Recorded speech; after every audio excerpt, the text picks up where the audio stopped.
Excellencies, distinguished guests, speakers, ladies and gentlemen, good morning and welcome to the seminar on commemorating a decade of India's Act East policy, reflections and the way forward for ASEAN-India relations. My name is Peter Pandey and it is my honor to host today's event. This event is organized by the Center of Strategic and International Studies Indonesia with the support of the Republic of India mission to ASEAN. The discussion will reflect on the achievements of India's Act East policy, as well as the state of ASEAN-India relations, offering practical recommendations for future cooperation and policy alignment. Before we start our agenda for today, please allow me to warmly greet our distinguished guests. May I please welcome His Excellency Jayant Khobragade, Ambassador of India to ASEAN. His Excellency Sandeep Chakravorty, Ambassador of India to Indonesia. His Excellency Nararya S, Soeprapto, Deputy Secretary General of ASEAN for Community and Corporate Affairs. We also have the great honor of welcoming Pak Yusuf Wanandi, co-founder of CSIS Indonesia. Welcome, Pak. We'd also like to welcome permanent representatives, ambassadors, and diplomatic representatives of all ASEAN member states, observers, and dialogue partners who have taken their time to attend today's event. Welcome. Last but not least, I would also like to extend a warm welcome to our distinguished speakers and participants who have graciously joined us both today in person and online. Now, without further ado, to formally open the discussion, may I please invite Dr. Yose Rizal Damuri, Executive Director of CSIS, to the podium to deliver his welcome remarks. Please, Pak. Excellencies, distinguished ladies and gentlemen, very good morning to you all and welcome to today's seminar on a decade of India's East policy, reflections and the way forward for ASEAN-India relations. It is really a great pleasure for me to welcome you here, to have you here and for the discussions that we're going to have. I also would like to welcome or to greet all those joining us via live streams at our CSIS YouTube channel as well as in our Zoom channel. Allow me first, on behalf of CSIS, also to extend a warm welcome to His Excellency Jayant Khobragade, Ambassador of India to ASEAN. Thank you very much, sir, for the very productive collaborations between CSIS and the missions to ASEAN. And also His Excellency Sandeep Chakravorty, Ambassador of India to Indonesia. Thank you, sir. It's a pleasure to have you here. And also His Excellency Bapak Nararya S, Soeprapto, Deputy Secretary General of ASEAN for Community and Corporate Affairs. Also, I would like to send a warm welcome to our distinguished speakers, experts, and all participants joining us today. We're really glad to have you here, as your presence reflects the strong commitment to strengthening ASEAN and India relations. And as we know, this year marks the 10th anniversary of India's Act East policy.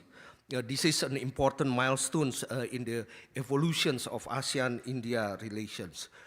It was launched in 2014 by His Excellency Prime Minister Narendra Modi during the East Asia Summit in Myanmar. And the Act East policy has played an important role in shaping India's engagements with ASEAN and also to the broader Indo-Pacific regions. This policy right now has become more critical in the face of current global dynamics that requires new perspective to appropriately respond. Over the past decade, India has reinforced its position as a key partner for ASEAN, emphasizing economic cooperations, cultural ties, connectivity, capacity building, and security collaborations. From the early days of as a sectoral dialogue partner in 1992 to becoming a dialogue partner in 1995, and now a comprehensive strategic partner since 2022. India's deepening ties with ASEAN reflect a long-standing commitment to regional peace, stability, and prosperity.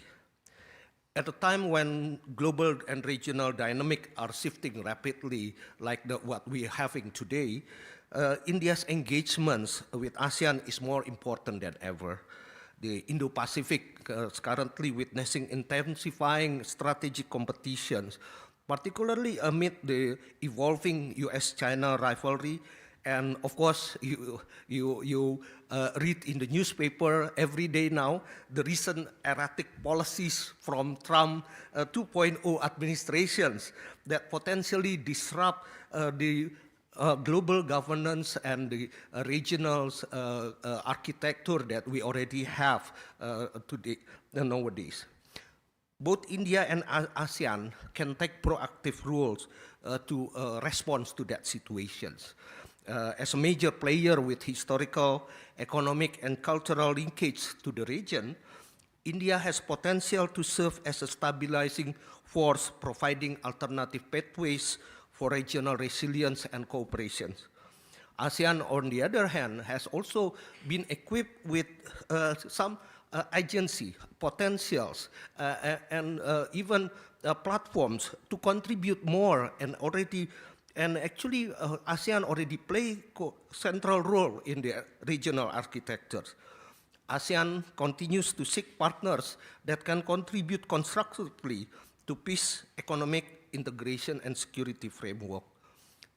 India's growing engagement through ASEAN-led mechanisms such as the East Asia Summit, ASEAN Regional Forum, and the ASEAN-India Strategic Partnership demonstrate a shared vision for a free, open, and rule-based regional order. Moreover, the rise of South-South cooperation presents new opportunities for ASEAN-India relations. As both ASEAN and India navigate the challenge of economic recovery, supply chain resilience, digital transformation, climate actions, so these collaborations become even more crucial. As we move forward, it is essential that ASEAN and India continue to work together, not just as strategic partner, but as trusted and equal collaborators. India Act East policy is not just about expanding India's engagement, but also it's about building inclusive and prosperous Indo-Pacific. So this seminar provides an opportunity actually to reflect on the achievements of the Act East policy over the past decade and chart a way forward to ASEAN-India relations. With the present experts and policymakers from India and ASEAN countries, I'm quite confident that today's discussions will generate valuable insights that contribute to shaping the next phase of ASEAN and India cooperation. This seminar can facilitate discussion and dialogue among diplomats, scholars, and policymakers to explore concrete ways to enhance ASEAN and India relations. Before we begin today's discussions, I would like to express my sincere gratitude to all our distinguished speakers, panelists, and participants for their time and contributions. And also special thanks for sure to the Indian mission to ASEAN for organizing and supporting this very important and timely seminar.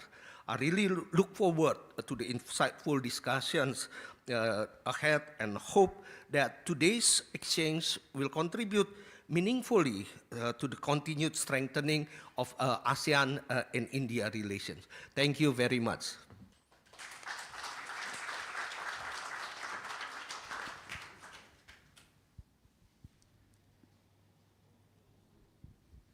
Thank you for your remarks, Pak Yose.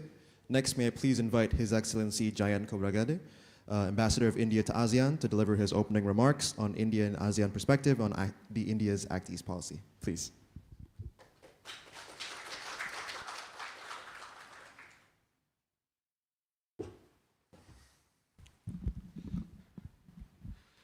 Good morning.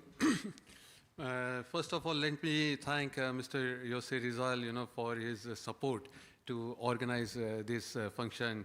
My good friend, Ambassador Sandeep, for kindly agreeing to come and to speak. DSG Nararya, thank you so much for coming. Ambassador Gurjit Singh, Ambassador Gurjit Singh has a distinction of India's last ambassador both to Indonesia, of course, plus Timor-Leste, and to ASEAN. And after that, in 2015, we established a separate mission. So in April, we will be celebrating 10th anniversary of establishment of a separate mission. I also welcome Ms. Meena, who took trouble to come from Kuala Lumpur to participate, and all, excellencies, distinguished guests, colleagues, and friends. Very warm welcome to, today's event. Of course, Mr. Yose has already given a very good framework of what is India's Act East policy. But as India's ambassador, to ASEAN, let me also, say a few words. Now, India's Act East policy, basically, in 2014, when Honorable Prime Minister, His Excellency Shri Narendra Modi announced it, it was a qualitative shift from India's Look East policy, we started in early 90s, to Act East policy. And then, as Mr. Yose has already mentioned, it has 4 prominent pillars. It's culture, it's commerce, it's capacity building, it's connectivity. But let us see, what exactly, this Act East policy and what is the mechanism. So first, what is the area? It is, India's East, but the wider region. It is Indo-Pacific region. So it includes, countries like Japan, South Korea, Australia, Pacific Island countries, so they form the gamut. Then secondly, what is the intention of Government of India? Is basically to have the strategic partnership with the countries in the East, to have, enhanced economic relationship, to have enhanced cultural contacts.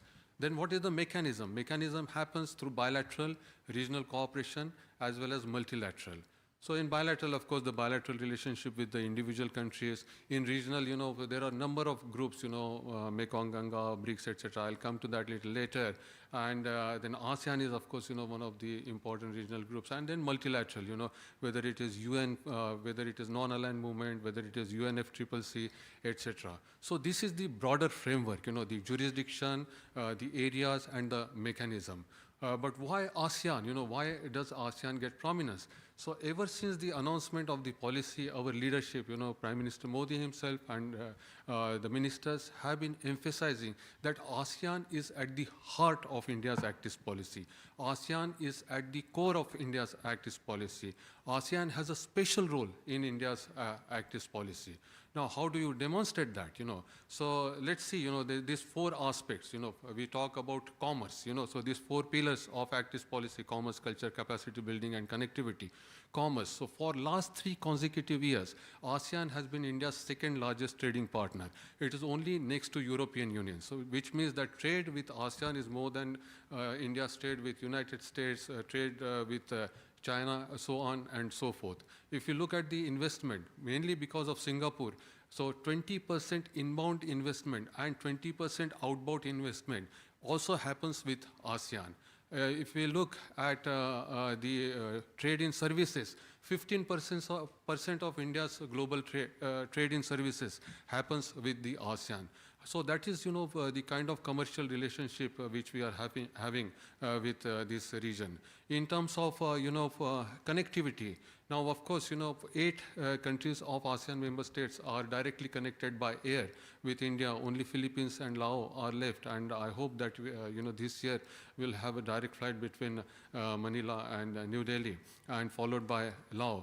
In terms of like physical connectivity, we are working on the project of India-Myanmar-Thailand highway, and because of the security situation, the work is progressing slow, but we are quite optimistic. The work has not been abandoned.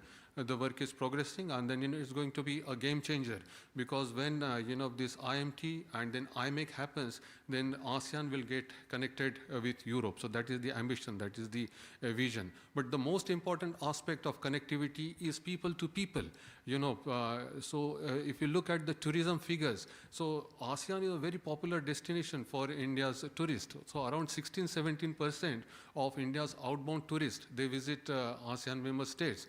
Singapore and Thailand last year have been among the first 5 popular destinations for Indian tourists. And then, also there is a flow of tourists from ASEAN member states to India that is not up to the mark, but still they figure in the first, three countries figure in the first 15 countries sending tourists to India. So that is, the people-to-people connectivity and culture. Of course, we have shared civilizational past. So a lot of things happen in the gamut of culture. I would just like to give, one or two examples that India has been participating in restoration of the monuments, in whether it's Angkor Wat, in premises in Cambodia. I have seen, the Archaeological Survey of India out of rubble creating a monument, and it's, very heartwarming to see such things. In Pak Se in Laos, Sun Temple in Vietnam, 5 pagodas in Myanmar, temples in Thailand, Borobudur in Indonesia, and during the recent visit of President Prabowo to India, there was talk about restoration of Pramanan temple. We also support one very interesting project under ASEAN-India framework, which is called as ASEAN Cultural Heritage List, because it's not always easy to get into UNESCO Cultural Heritage List. So ASEAN has decided to have their separate list, and India is supporting that project. Then we also, conduct various activities like artist camp, music festival, and youth summit, etc., to bring, the next generation together and pass on this cultural heritage to them. So this is, these are the 4 pillars, on which you look at the energy, So it ranges, our 12% trade to, 20%. So just with 10 countries, that much of the energy is focused. Now, if you look at the regional groupings, now Mekong Ganga, so India is very active, so CLMV plus Thailand, they are the part. Then, BIMSTEC. In BIMSTEC, we have overlapping membership, like Myanmar and Thailand, they are part. Then Indian Ocean Rim, so IORA association. So in that also we have Singapore, Indonesia, Malaysia, and Thailand. They also participate. India is also a partner in IMT Growth Triangle, that is Indonesia, Malaysia, and Thailand. We have welcomed, for Indonesia's participation in BRICS. Apart from that, in IPEF, Indo-Pacific Economic Forum, there are 7 countries of ASEAN, they participate. In IPMDA, Maritime Domain Awareness, Singapore is one of the active members. So this lot of collaboration also happens, through regional grouping. And Quad is also, focusing on this region, also committed to the ASEAN centrality and unity. In fact, Quad is a constructive group, which is trying to meet the gap, the deficit between the global and regional, issues in a very creative and in a flexible way. And then, there's a multilateral thing. We, all ASEAN member states are also members of non-aligned movement, and there's some kind of cooperation happens there. We are developing countries. Of course, Singapore is way ahead. Many countries are way ahead of India. Nevertheless, the orientation is developing and aspiration is to be developed. So we also participate, in whether it is India's initiative of Global South or UNFCCC, etc. We have, similarity of position. We also aspire for a multipolar world. We also, wish to strengthen the multilateral regimes. So that is, so if we look, from the perspective, whether it's a bilateral relationship, of course my colleague will speak on that, whether it is ASEAN-India framework, whether it's a regional framework or multilateral, there are so many things which are happening, and that makes ASEAN very important for India. Now, if we look it from the ASEAN's perspective, so I've given you Indian perspective. Of course, we will have more speakers talking about that. What are the important elements from ASEAN's point of view? Commitment to ASEAN unity, ASEAN centrality, and now AOIP. Now, India has always supported ASEAN unity. I can give a number of examples. For example, there's an issue of Myanmar. So 5-point consensus. So India wholeheartedly supports, that initiative, because it is, what ASEAN wants. So India is committed to that, so that's how it is. Now, ASEAN centrality. Now, when we talk about centrality, there are 3 aspects. One is policy orientation. So, India ensures that all policies are oriented in such a way that ASEAN centrality gets strengthened. I'll give example of IPO a little later when I talk about AOIP. And then look at the concentration of energy of our leadership. When we talk about ASEAN centrality, it means that all mechanisms, Mr. Yose has already mentioned, whether it is ASEAN-India framework, whether it is East Asia Summit framework, whether it is ADMM+, whether it is ARF. Look at India's leadership. Since 2002, when we became summit level partners, all the summits, India's leadership has participated. Prime Minister Modi has attended, has led, all the ASEAN-India summits except for one in Cambodia when our Vice President led the Indian delegation. East Asia Summit, Prime Minister Modi has already done 9 East Asia summits. After King of Brunei, he is the most veteran now in entire East Asia summit process, not only among the dialogue partners. In ARF, our minister ensures that he participates. In ADMM+, of course, our defense minister, he participates. Expanded Maritime Forum, we always have participation. So that's how, we are helping in reinforcing centrality of ASEAN. And then I talked about the amount of energy, which is focused, through this commerce, culture, capacity building, and connectivity pillars, So that is the kind of energy which is focused, on this region. And then, of course, the policy matter, AOIP, now it is, it has 4 important pillars. So we have IPOI, similar initiative. So Mr. Yose already mentioned about, free, open, inclusive Indo-Pacific. And we found the synergy between AOIP and IPOI, and therefore we have a joint statement issued way back in 21. And then 3 of the ASEAN member states also have taken, initiative on individual pillars of that. So this is the overall framework, this is how the things are happening. And, another example of, the importance, like, when Prime Minister Modi, his party won historical 3rd time election in June. Since then, look at the amount of visits which have happened. Prime Minister Modi himself visited Brunei, Singapore, Laos, PDR. Then we had, incoming visits of leadership from Malaysia, Vietnam, President of Singapore, and recently, President of Indonesia. So that is the kind of interaction which happened in just, 6 months' time. So where are we heading? So all of you probably know that, we are aspiring to become a developed country by 2047. India is already, 5th largest economy, and it's going to be 3rd largest economy in 3 years' time. And ASEAN member states are also aspiring states. And India and ASEAN, we have been working together. We can collaborate even further. This century is, called as Asian century. A quarter of century has already, passed. There are clear-cut indications. The amount of focus which we see globally on Indo-Pacific, that is an indication that this is Asian century, and India and ASEAN can work together and really make it Asian century. Thank you so much. Yeah.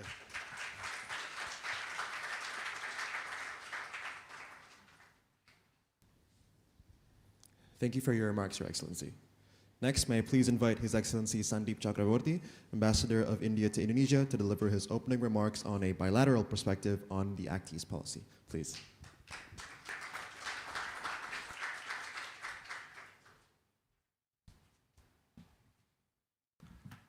Good morning, Salamat Pagi, Pa Jose Rizal Damuri, Ambassador Jayant, DSG of ASEAN, Nararya S, Soeprapto, Ambassador Gurjit Singh. It is a tough act to follow after 2 very nice and very comprehensive speeches. So I will try not to repeat what the 2 distinguished speakers have spoken.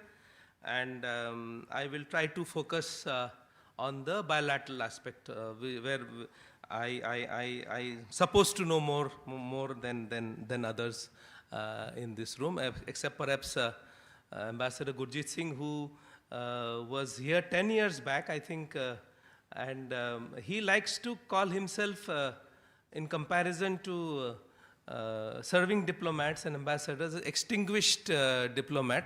Sir, I think you may have anguish against the current diplomat, but certainly you're not extinguished. You are very much alive, and it really gives us a lot of courage and confidence when we see our senior colleagues working so closely on the relationship. And I don't know if it's a spoiler, I think your book on ASEAN is also about to be released soon. So that is the level of commitment Ambassador Gurjit Singh has to ASEAN, and I would like to believe also to Indonesia.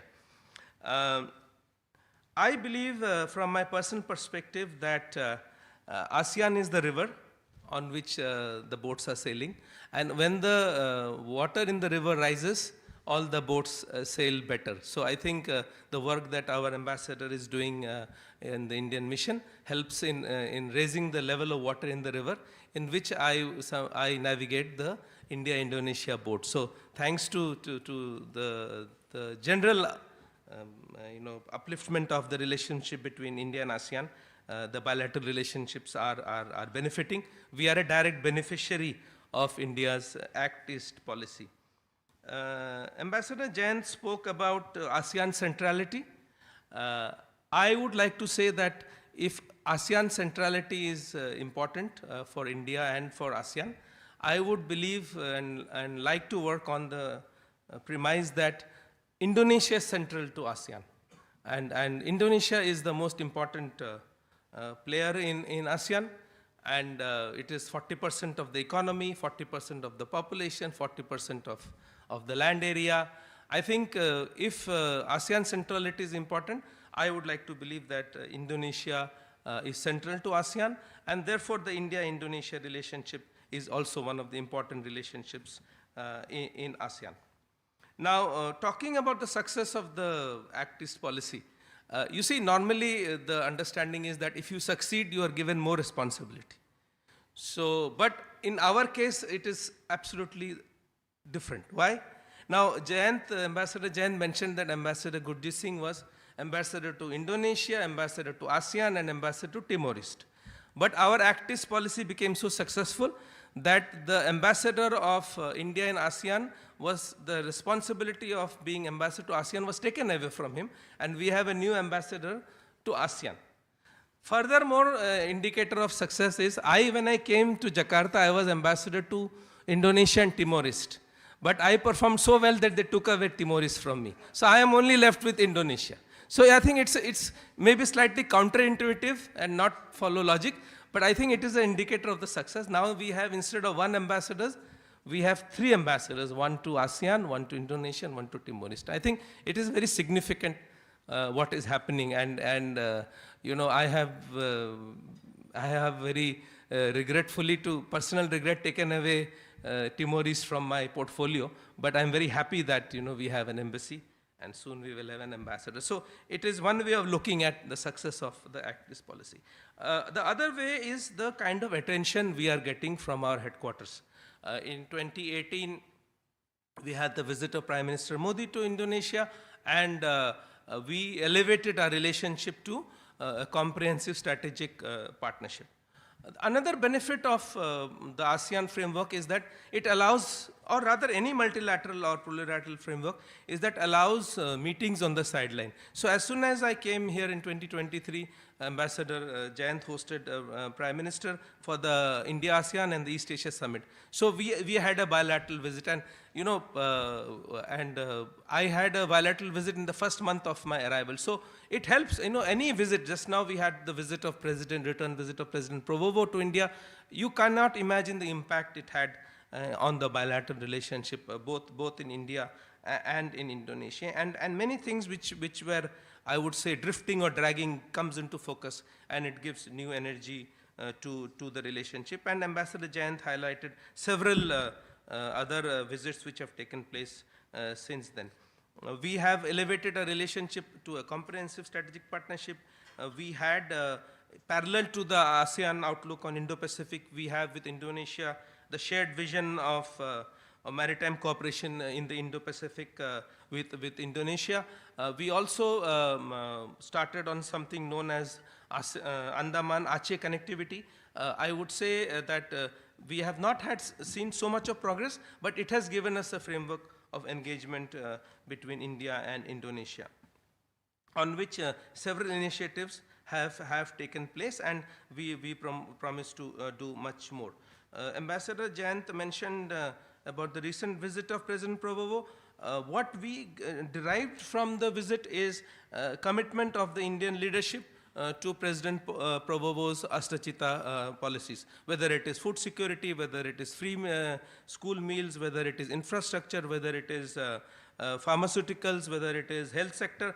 We have found many areas of cooperation, and we propose to play an important role as these policies unfold.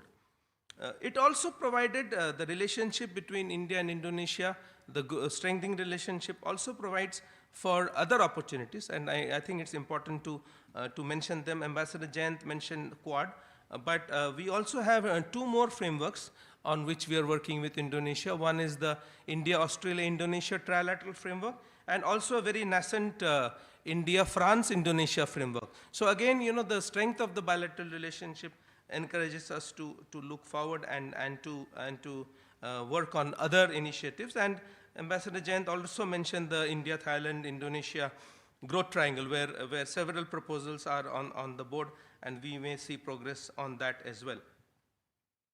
An important element of our relationship with Indonesia is the economic engagement. I think the best example of the close relationship is actually the economic engagement. And here I don't feel hesitant in saying that Indonesia is a beneficiary of the economic engagement in terms of two factors, or rather three. One is the trade relationship, where the trade balance is heavily in favor of Indonesia. Last year we had a trade deficit with Indonesia of $17 billion. Our trade is more than $30 billion, and India is the third largest export destination of Indonesia. So that relationship also then brings importance to the bilateral engagement. Secondly, India is the fourth or the fifth largest source destination for tourists. Last year, 600,000 tourists came from India. In 2023, 2024, perhaps 700,000. And in 2025, we are expecting 1 million tourists coming into Indonesia from India. Again, it's an example of a huge engagement which benefits the bilateral relationship. The investment part is slow and not very significant, but even here we find a huge growth in the last 10 years of our Act East policy. In 2014, I have some data I will share with you. In 2014, our investment into Indonesia was only $37 million, which rose to $275 million in 2023. So in 10 years, we have seen an average annual growth of about 25%, taking our cumulative investment in the last 20 years to about $1.2 billion. And we have more than 100 Indian companies working in Indonesia, and we now find presence of at least 20 Indonesian companies in India. I will end by saying that now we are working on new sectors, emerging areas. There is a budding cooperation in space. We have historically had a relationship in the G2G through the G2G framework on space, but now that is now diversifying, and we will see role of private sector companies in space. We are moving from a service-to-service relationship in defense to more about defense equipment and defense industry. There, I think this is the space to watch, and we will find greater Indian involvement not only in defense, but also in the health sector, in the pharmaceutical sector, and in the education sector. These are the areas in which discussions are now progressing. I will end by mentioning again where I began was Timor-Leste. Not only we have a resident mission, but last year we saw the visit of the president of Timor-Leste, first time ever to India, and we also had for the first time ever the visit of a president of India to Timor-Leste. So I am basically corroborating the story told by Ambassador Jayant that the ASEAN relationship is alive and kicking, and we have a share of a part of the relationship. and it is our endeavor to make sure that this relationship is active, it is engaging, and it is to the benefit of the peoples of both countries. With these words, I thank again the Indian Mission to ASEAN for giving me this opportunity, and to CSIS for hosting us. Thank you.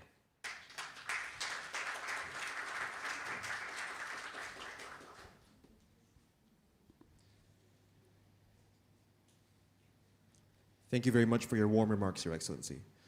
Finally, may I also invite His Excellency Nararya Soeprapto, Deputy Secretary General of ASEAN for Community and Corporate Affairs, to deliver his congratulatory remarks. The podium is yours.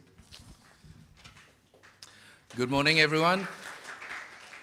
His Excellency Jayant Khobragade, Ambassador to ASEAN, His Excellency Sandeep Chakravorty, Ambassador of India to Indonesia, and Dr. Yose Damuri, Executive Director of CSIS.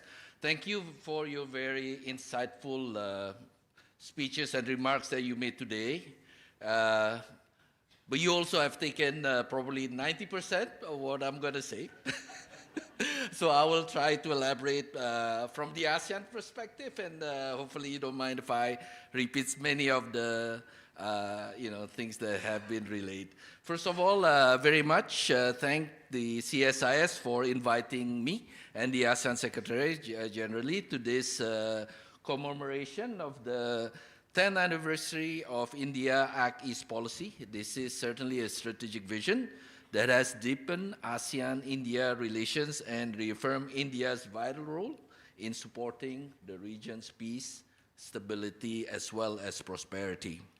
And I would also like to congratulate the government of India on this significant milestone, since it was announced, as earlier said, by Prime Minister Narendra Modi at the East Asia Summit that had taken place back in 2014. This has, again, also been instrumental in deepening India's engagement with ASEAN and the wider Indo-Pacific region. Over the past decades since then, this vision has reinforced our shared aspiration for a resilient, inclusive, and forward-looking partnership. Excellencies, today, ASEAN enjoy a very robust and multifaceted partnership that continues to grow from strength to strength, as had been mentioned earlier. Politically, India has been a steadfast partner in promoting regional stability. Our cooperation in areas such as maritime security, counterterrorism, cybersecurity has strengthened over the years as Mr. Jayant has worked over these areas with me since I started my mandate. Now, the adoption of the joint statement on strengthening ASEAN-India comprehensive strategic partnership for peace, stability, and prosperity in the context of ASEAN outlook on the Indo-Pacific, with the support of India's Act East policy at the 21st ASEAN-India Summit last year, reaffirmed commitment to regional stability. Economically, India remains one of the trade and investment partners of the region. Our bilateral trade, I'm pleased to inform, surpassed $100 billion in recent years, reflecting the dynamic of our economic ties. We certainly continue to make progress on the ASEAN-India free trade area. And we are currently reviewing the IFTA to ensure that it remains relevant, user-friendly, and responding to global and trade dynamics. On enhancing interconnectivity, we remain shared priorities in support of physical, institutional, and as was outlined by Ambassador Jayant, on, very importantly, people-to-people linkages. Our culture and people-to-exchange are deeply rooted in centuries-old civilization linkages. The Act East policy has further strengthened these bonds through educational, cooperation, tourism promotion, as well as youth exchange, just to name a few. India's scholarship programs for ASEAN students at the Nalanda University, the ASEAN-India Youth Summit, the ASEAN-India Network of Think Tanks, and cultural initiatives such as the ASEAN-India Artist Camp exhibition that was held at the ASEAN Secretariat last year, all serve as a vital bridge of friendship and mutual understanding. In closing, and as we look ahead, the next decade presents both opportunities, certainly, as challenges. In an era of many global uncertainties, it is imperative that ASEAN-India work together to build a resilient, inclusive, and sustainable future. India's active policy is not merely a policy shift, it is a reaffirmation of India's deep-rooted partnership with ASEAN and our shared commitment to a peaceful and stable Indo-Pacific region. And with that, ladies and gentlemen, excellencies, thank you very much for your kind attention.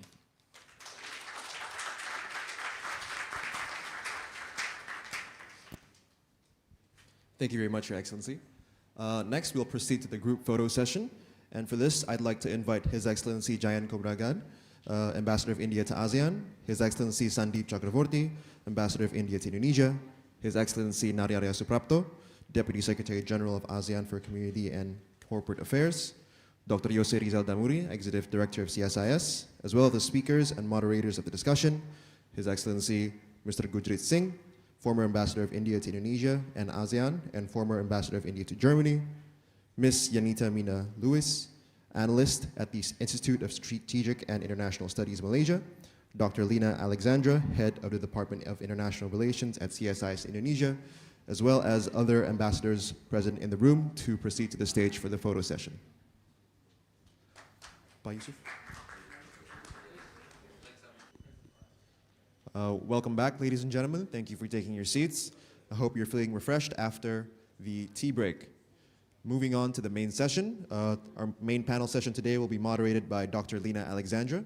Dr. Lina is the head of the International Relations Department at CSIS Indonesia. Without further ado, the session is yours. Thank you, Peter. Once again, welcome to the seminar on commemorating a decade of India's Act East policy, reflections, and the way forward for ASEAN-India relations. Excellencies, ladies and gentlemen, I think we are very fortunate today to be able to gather here to discuss about the ASEAN-India relations. As you can see, the exhibitions outside and also inside the room, that tells the journey of the ASEAN-India relations up to today. And we all know, actually, this year, as mentioned earlier by Ambassador Jayant and Ambassador Sandeep also, this year is very important year for ASEAN and India because it marks a decade after the launch of Act East policy. And also, as has been mentioned earlier, the policy has been based on the 4 pillars: culture, commerce, connectivity, and capacity building, which essentially aims to cultivate deeper economic and strategic relations between India and Southeast Asia countries.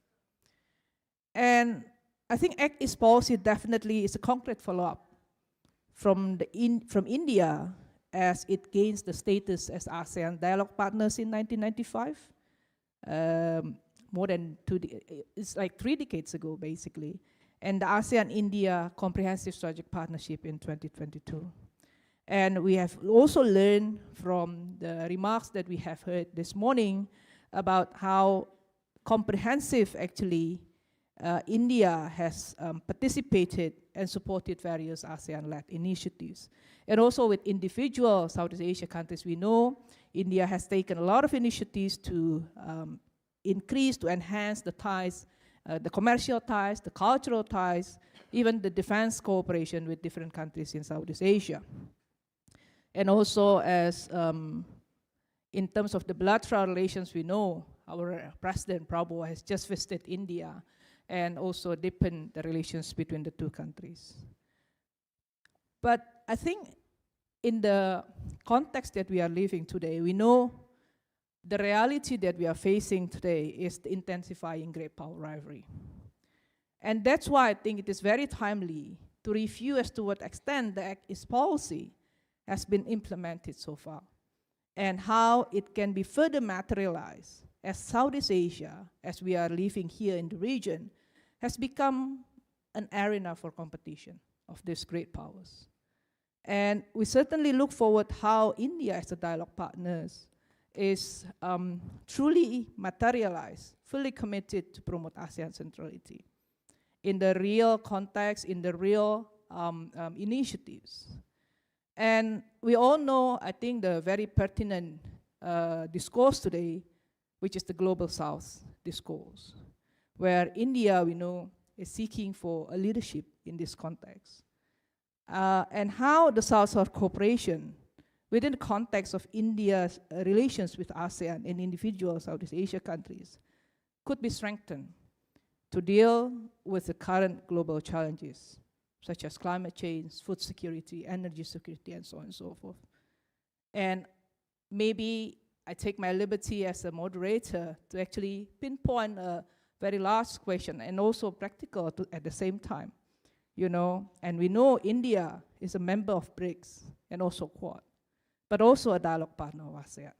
So I think I personally hope that we can discuss also how India, as members of these multilaterals and also dialogue partner of ASEAN, could play a bigger role to make these multilateral institutions to, you know, engage deeper with ASEAN, and also to make this engagement to serve as a functional cooperation that can provide public goods and also together, you know, dealing with the so-called regional and global challenges. So without further ado, we are very fortunate once again to have three excellent speakers this morning with us. The first is His Excellency Mr. Gurjit Singh. We all know, we are very familiar with Ambassador Gurjit Singh because he was the ambassador to India, ambassador of India to Indonesia, and also to ASEAN, and also to Germany before. And second, we have Ms. Yanitha Lewis, the senior analyst from the Institute of Strategic and International Studies, ISIS Malaysia. And also we have also Dr. Yose Rizal, our executive director from CSIS. So without further ado, I would like to invite Ambassador Gurjit Singh to speak about the India's Act East policy at the decade from the strategic perspective. 10 minutes for you, sir, please.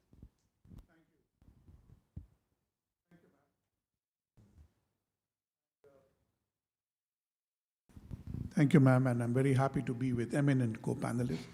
Thank you, Ambassador Jayant Khobragade, for inviting me here and for putting life into the India-ASEAN relationship, which you have so well done. I'm very happy that Ambassador Sandeep Chakravorty gave the overview today, and you know, the amount of efforts he has put to raise the level of the Indo-Indonesia relationship is immense. I'm very happy that today I can see Pa Yusuf Anandi also. Good to see you again, sir. Ambassador from Japan, yes, and of course our host at CSIS, Executive Director. So, I was wondering whether it's easier for an academic to become an ambassador or an ambassador to become an academic. So I am in the second phase, right? So I'm quite enjoying this because I think I have the freedom to see things as they are, but having been through it to know how they are done. So let's look at the current phase where we are. And of course, invariably, everybody would like to talk about the US administration as number one point. Unfortunate. I don't know whether ASEAN is better off being ignored by them, or many of us who are friends of the US are being buttressed by them. Which is better, to be ignored or to be embraced? Not certain. But the unfortunate part is that that is dominating our agenda. Whereas to me, between India and ASEAN, a multipolar world not dominated by big powers should be the solution. And we should be two important poles of that multipolar order. I can certainly tell you out of New Delhi, we see ASEAN not as an adjunct to anybody, but as a pole, much like India would like to be a pole. So this multipolar order is a basis for India-ASEAN cooperation. When India launched the Look East policy in 1991-92, I was in Japan. And when the Act East policy was launched, I was the ambassador to ASEAN. And now 10 years later, but in all these years, the world is not the same place. So we have to cope with this world. You cannot be left static. So dynamism has to be the core of India-ASEAN partnership. Second, I think Global South should be the buzzword for us. You mentioned BRICS and other, Global South is what India has been promoting in the G20, Indonesia, now Brazil and South Africa. But we can't let Global South again fall victim to a possible US chairmanship of the G20. So we must make sure that India and ASEAN, like India and Africa, we must sustain the Global South. So to me, that is pillar number 2 of a modern India-ASEAN relationship. That is, emphasize the Global South. In this, it is most important to remember that the most Global South dialogue partner of ASEAN is India. This is often not taken cognizance of. We are your partner, not a donor. This is a significant departure from all ASEAN relationships. And unless you take this into account, you will not be able to construct a modern India-ASEAN relationship, because this is not going to be a one-way relationship. It has to have elements of reciprocity and complementarity built into it. And that is what Global South actually means. So this is for ASEAN to understand. I can also confess to you that among many of us in Delhi, there is a frustration that ASEAN sees us like they see the APT. But we are not the three. We are separate. So you have to see us separately evolve. Third thing now, when we are looking at the AEP, it is important to realize that the two major differences between the Look East and Act East policy. One, Look East policy looked at Japan, Korea, and was essentially an economic policy. The AEP, as Ambassador already explained, is an ASEAN-centric policy. And it is covering all the pillars of ASEAN community development. And it is not only economic. So I think this fact that we are now doing so much more on the strategic pillar, so much more on the socio-cultural pillar, and so much more on the economic pillar, I think is important. In this, it is very important to move out of G2G and move to B2B, P2P, E2E, all those things that we have listed out today. Much more needs to be done. Here, let me point out a fact. In the Yusuf Ishaq Institute, State of Southeast Asia, I think 2024, India ranked the lowest among ASEAN countries poll on if ASEAN people wanting to travel somewhere and wanting to send their children to study there. So however much we may try, we are not getting there among the people. I'm very happy that Meena has studied in India. But do you know, from ASEAN, we have hardly 3,000-4,000 students in India. From Africa, I have 40,000. And if not for Malaysia, which provides half the ASEAN students in India, it is insignificant.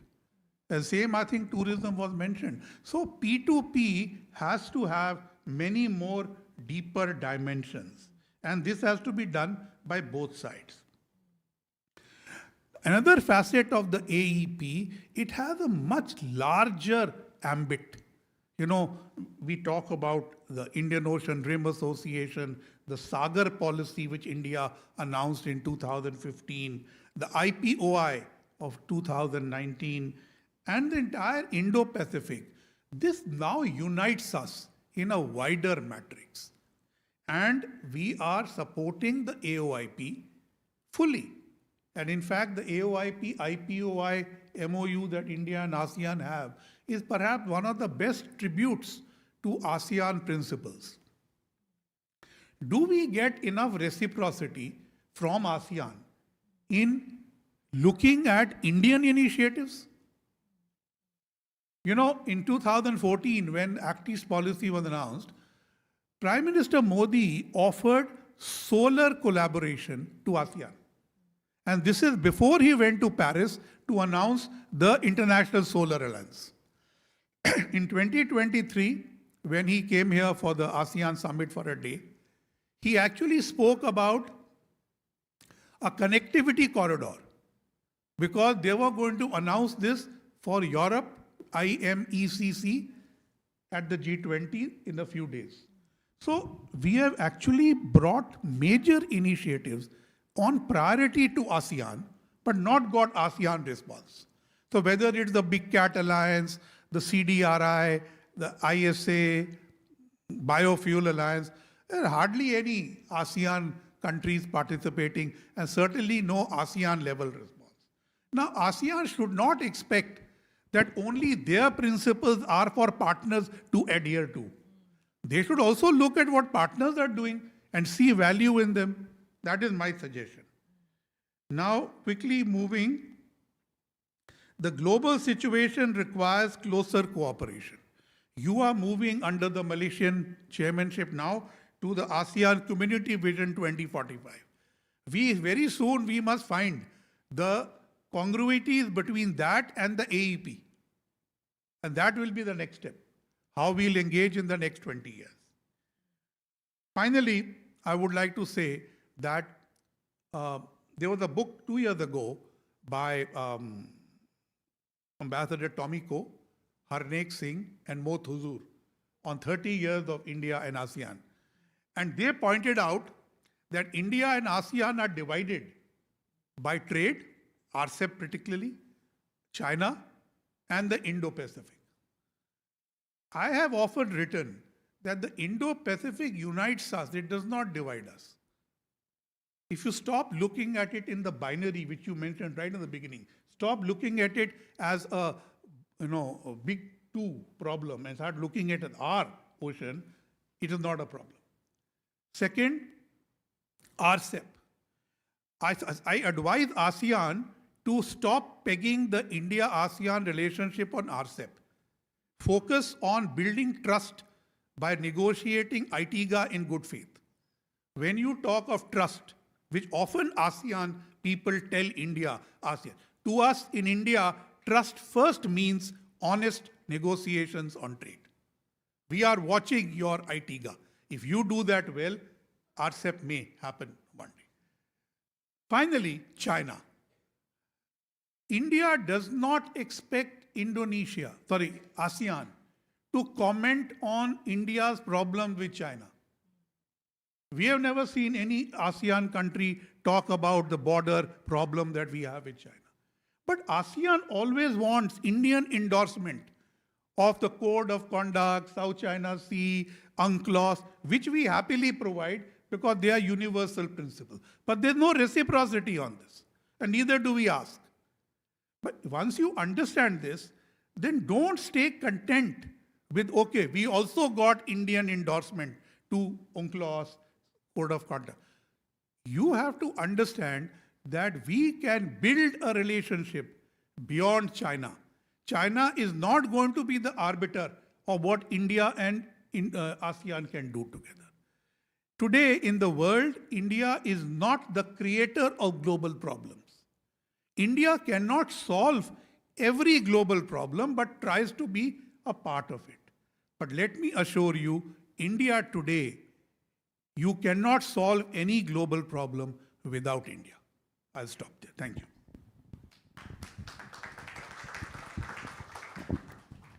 Thank you very much, Ambassador Gurjit Singh. I think it is a very clear message that the partnership between ASEAN and India should be based on trust.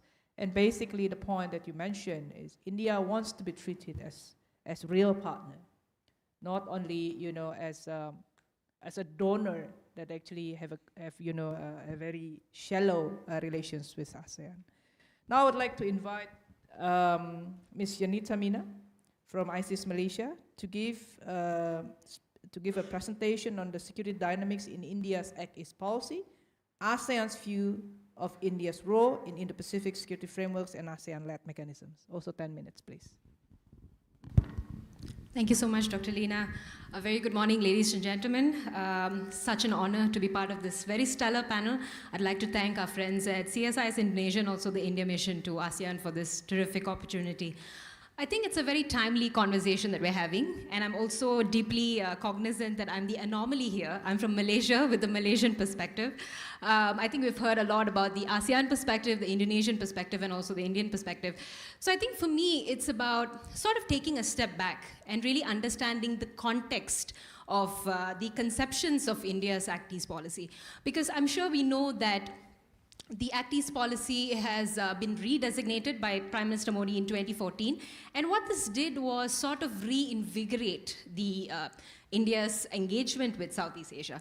So this particular move in 2014, a very popular and maybe dominant view was that India did this because of its competition with China for regional primacy. And because of course, the dominant discourse that there's India-China competition, and it's necessary to have greater ties with Southeast Asia.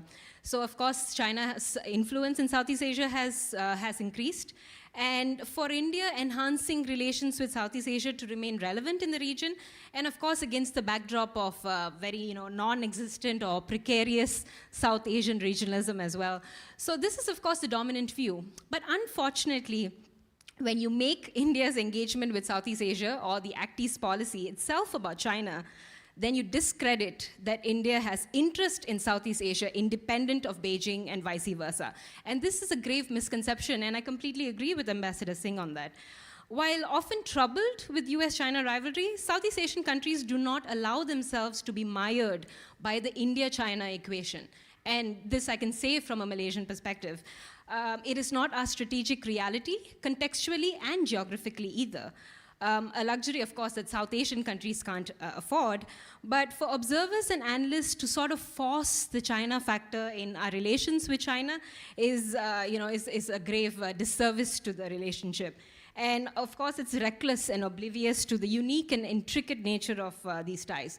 In fact, it also undermines India's agency and also, to nurture its bilateral and multilateral relations with ASEAN. So then we come to the question on, it brings us to a very important question, right? With the Act East policy to ASEAN and ASEAN member states, what is the role of India in the emerging Indo-Pacific order? And here we have to understand, we have to acknowledge that the Indo-Pacific has given new strategic meaning to India. We are seeing an India that's able to thrive in a multipolar system, as Ambassador mentioned, because of its ability to have adept compartmentalization of national interests. But there remain questions on India's evolving role as a rising power and its engagement with Southeast Asia. This reinforces the argument, of course, that there is lack of understanding of India's aspirations and also strategic positioning in the region. India also, of course, appears cautious about inadvertently positioning itself as an antagonistic or an assertive power in the region as well, and this is something that we have to be mindful as well. And this, of course, these actions could be misinterpreted as being, a threat to ASEAN centrality, but I personally do not belong to this school of thought either. Put simply, in one line, there is a mismatch of how India views itself, how ASEAN views India, and how India wants to be viewed by ASEAN. For the ASEAN-India relationship to advance meaningfully as comprehensive strategic partners, however, both sides need to address this gap and in perception and articulate their strategies with greater clarity and, most importantly, honesty as well. So now when we talk about India's role in the region, right, so if we entertain the idea that the view of India, that Southeast Asia views India through a China lens, then perhaps India is a balancer. Because we hear a lot about this, in Southeast Asia. There are a couple of views that, India could be a balancer to the whole US-China rivalry in the context. And I think Ambassador also cited the ICS State of Southeast Asia survey as well. And that there was a question that, and India ranked third in Southeast Asia's ability to hedge between the US-China rivalry. But we have to ask ourselves a question, right? Does India want to be a balancer? That's actually a question that we need to ask. It's severely reductionist to peg India as a mere third option. And second, and doesn't this also once again say that, this relationship with Southeast Asia is reduced to a product of, by, and for China? And again, it doesn't give enough credit or currency to India's relations with Southeast Asia either. And by following Indian foreign policy and the optics and semantics that come out of New Delhi, it is clear that this is not the role that India envisions for itself, and neither how ASEAN or ASEAN member states view India as well. So in that case, when we talked about the Global South, is India then a normative power? So we saw with its Global South mobilization efforts, we saw that during the G20 chairmanship, it was a very successful summit. And also there were several initiatives that came out. India has a Global South agenda as well. So can we say that India is a normative power in that sense? But this again would depend on whether ASEAN member states are on the same page with Global South semantics with India. And this, of course, is a work in progress. I can say that from Malaysia's perspective, Prime Minister Anwar, during his trip to India, there were a lot of synergy in how we viewed the Global South. But then again, does all ASEAN member states share this? Perhaps not. Then is perhaps India a first responder, as it is to South Asia? Of course, this is common knowledge that India has been a trusted first responder in South Asia for many, many years, and increasingly now for the Pacific Islands and also Africa as well. And I think recently we also saw a lot of pledges. India recently pledged $5 million USD to build the disaster resilience capacity building in the AHA Center as well. But then again, this requires a lot more effort, a lot more initiative, a lot more interest as well. And again, it needs to be reciprocated through initiatives like the ISA, like the CDRI, like the Global Biofuel Alliance as well. And we do not see this happening either. Is India a development partner? So I'm sure you're thinking that I'm coming up with a lot of questions on whether these are the roles, because these are the questions that we have to answer, right? I mean, we want to understand what India's role is in the region, but we're not able to peg one single thing that India has created a niche for. And I feel that this is the thing that I guess both policymakers in India and ASEAN need to better focus their efforts on. When we talk about being a development partner, I think India has recently increased development aid to Southeast Asia through, of course, a major recipient for that is Myanmar and also Cambodia. And but then again, it's not uniform, right? It's only Myanmar and Cambodia, and of course there's security interests there as well. Perhaps then India is a security provider. In recent years, we've seen an uptick in security exercises. I think we have the Milan exercise that happened last year. Malaysia, in particular, has done all three exercises, the Udara Shakti, the marine exercises, and also the land exercises as well.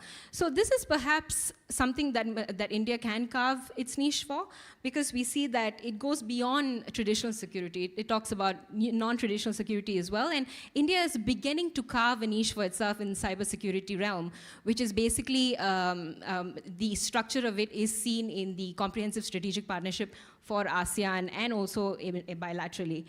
And perhaps there is an opportunity to perhaps be an inter-regional connector with its role as, in a prominent role in IORA, BIMSTEC, and BRICS, and even the Quad. In fact, India's role in Quad has made it a bit more palatable to Southeast Asia, because it has created this public goods agenda instead of militarizing the Quad. And the Quad, of course, knowing India's strategic context, the Quad would never be militarized in the near future, at least. But in any sense, whatever role that India wants to play, moving forward, three things need to happen first, and these will be my three takeaways. And these will, of course, serve as enablers to building India's role in the region. The first is India has several comprehensive strategic partners. I mean, it ranges across Vietnam, Indonesia, Brunei, Thailand, Singapore, and also Malaysia and ASEAN. It has comprehensive strategic partnerships, enhanced strategic partnerships, whatever you call it. But these are actual, structures, processes to deepen relations bilaterally and also multilaterally as well. So a strong CSP is indicative of a strong Act East policy. It then enables that, we can finally, understand the value, or we can, assess how valuable the Act East policy has been to the region. Secondly, there needs to be continuity in announcement of initiatives each year in ASEAN summits. So in 2023, Prime Minister Modi announced the 12-point initiative, and in last year he announced the 10-point. There was no continuity in that sense, and I felt that 2023 had greater ambition because there was the announcement of the IMEC done right there, even before the G20 summit. So there needs to be consistency in the ambition that India exhibits to Southeast Asia. And finally, we must talk about this. There needs to be greater synergy between AOIP and IPOI beyond just optics. Because Southeast Asia, as it comes out of New Delhi often, is the core of the Act East policy, and the Act East policy is the core of the Indo-Pacific strategy. So by mere power of correlation, that makes Southeast Asia the core of India's Indo-Pacific strategy. So this means active participation in the the ASEAN Indo-Pacific Forum is highly encouraged, but also clearly highlighting the progress in cooperating within these frameworks is very important as well. This would help us quantify the power and relevance of the Act East policy in the coming years. I'll stop there. Thank you. Thank you so much, Yanitha. I think this is a very important, point that you mentioned about the niche that India would like to develop in terms of the relations with ASEAN. And this is something that certainly we will discuss further, and also your three takeaways, I think that's very important as a real manifestation of the seriousness, the sincerity of India also to develop the relations with ASEAN. So now I would like to invite Dr. Yose Rizal to give the perspective more on the economic aspect, speak about the economic dimensions of India-ASEAN relations, trade, investment, and connectivity. 10 minutes also, Dr. Yose. Thank you, Lina. I'd like to thank also to Indian missions to ASEAN that already give me an opportunity to share my thought on the economic dimensions. Since a few weeks ago, when we prepare for this seminar, my colleagues actually asked me to talk about the economic dimensions of ASEAN and India relations. And at that time, I started to look at some relevant statistics to see how the economic relations between the two economies basically have evolved. And I found it a bit overwhelming because it's a remarkable achievement that we have found, we have done during the last 10 years. So when Ambassador Jayant provided us with all those figures, actually I was quite happy. So I don't need to repeat it again. I don't need to look at most of the economic dimensions, the economic statistics that we need to look, we need to see. But of course, I think I just want to share some relevant statistics, especially related to trade, because this would give me a background for what I'd like to convey, I'd like to raise during our discussions today. If we look at the trade statistic, actually, and we can find that India's trade with ASEAN has expanded quite significantly. ASEAN export to India in 2023, for example, reached around $65 billion US. And this is kind of more than double than the figures, the same values 10 years ago. So you can see how remarkable achievements that the economic relations between the two countries. But of course, we have to be a bit careful in looking at those statistics, because if you take two commodities out of these figures, the coal, one thing is coal, and another thing is vegetable oil, then the figures, the number is actually going down to more than 30% of the export value. So this shows you how the economic relation, especially on trade, tend to be more concentrated to several commodities. And it means that we also have a lot of opportunities to expand further the economic relations, including also on trade relations. Another features of trade relations between the two countries is that most of the traded products between the two economies, ASEAN and India, takes place as a final product for domestic market. So when ASEAN countries try to export to India, then this export is the final product, and the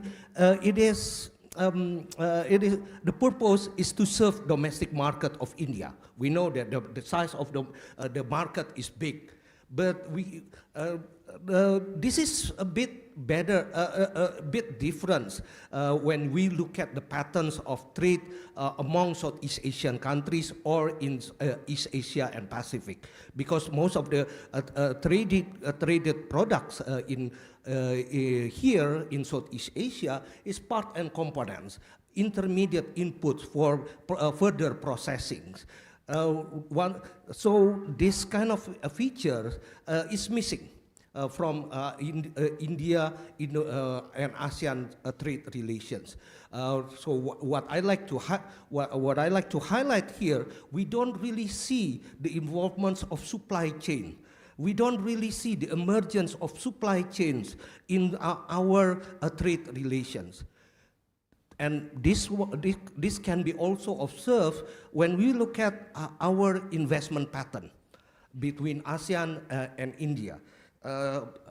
I think Ambassador Jayant also already mentioned that one of ASEAN has invested a lot in India, although most of the investment actually come from Singapore. Singapore, I think, contribute around 90% of the ASEAN investment to India. But most of the investment actually try to serve the domestic market. Rarely we see that the investment from ASEAN try to use India as production hub for other countries in the regions, for other economies in the regions. The same thing also happens to the investments from India in ASEAN countries. Although some investment from India actually try to take advantage of the supply chains that have been developed in Southeast Asia, but it's not really related to India's economy itself. Like take for example some investment in Thailand. It tried to serve the need for steel industry. It tried to serve the demand for automotive sectors in Thailand, but it doesn't have anything to do or less relevancy to the India economic itself. India is not really part of these big supply chains in ASEAN, in Southeast Asia, or East Asia and Pacific. In various occasions, actually discussing about India and ASEAN economic relations, or India and Indonesia, I always try to raise this issue. How India and ASEAN, or India and Indonesia, can come up with a new strategy to build together a regional supply chains that try to connect the economies in the regions, not only as a market, not only as the providers of goods, but rather to also serve a bigger market outside of this region. So in these occasions, I would like also to send this kind of message, and hopefully we can also work together in trying to realize the the regional supply chain, stronger regional supply chains between India and ASEAN. And there are several reasons actually why I always try to send this kind of message. The first one is that because stronger regional supply chains between India and ASEAN would enhance economic resilience, especially amid the global supply chain disruptions that what we observe, what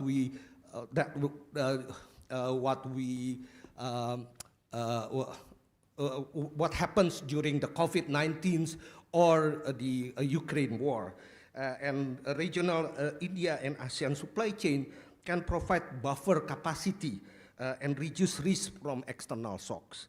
The second one, strengthening regional trade and supply chains also can become a good way to respond to the risk of global economic fragmentations, especially due to US and China trade tensions, the rising production costs, and also the disruptions on the global supply chain.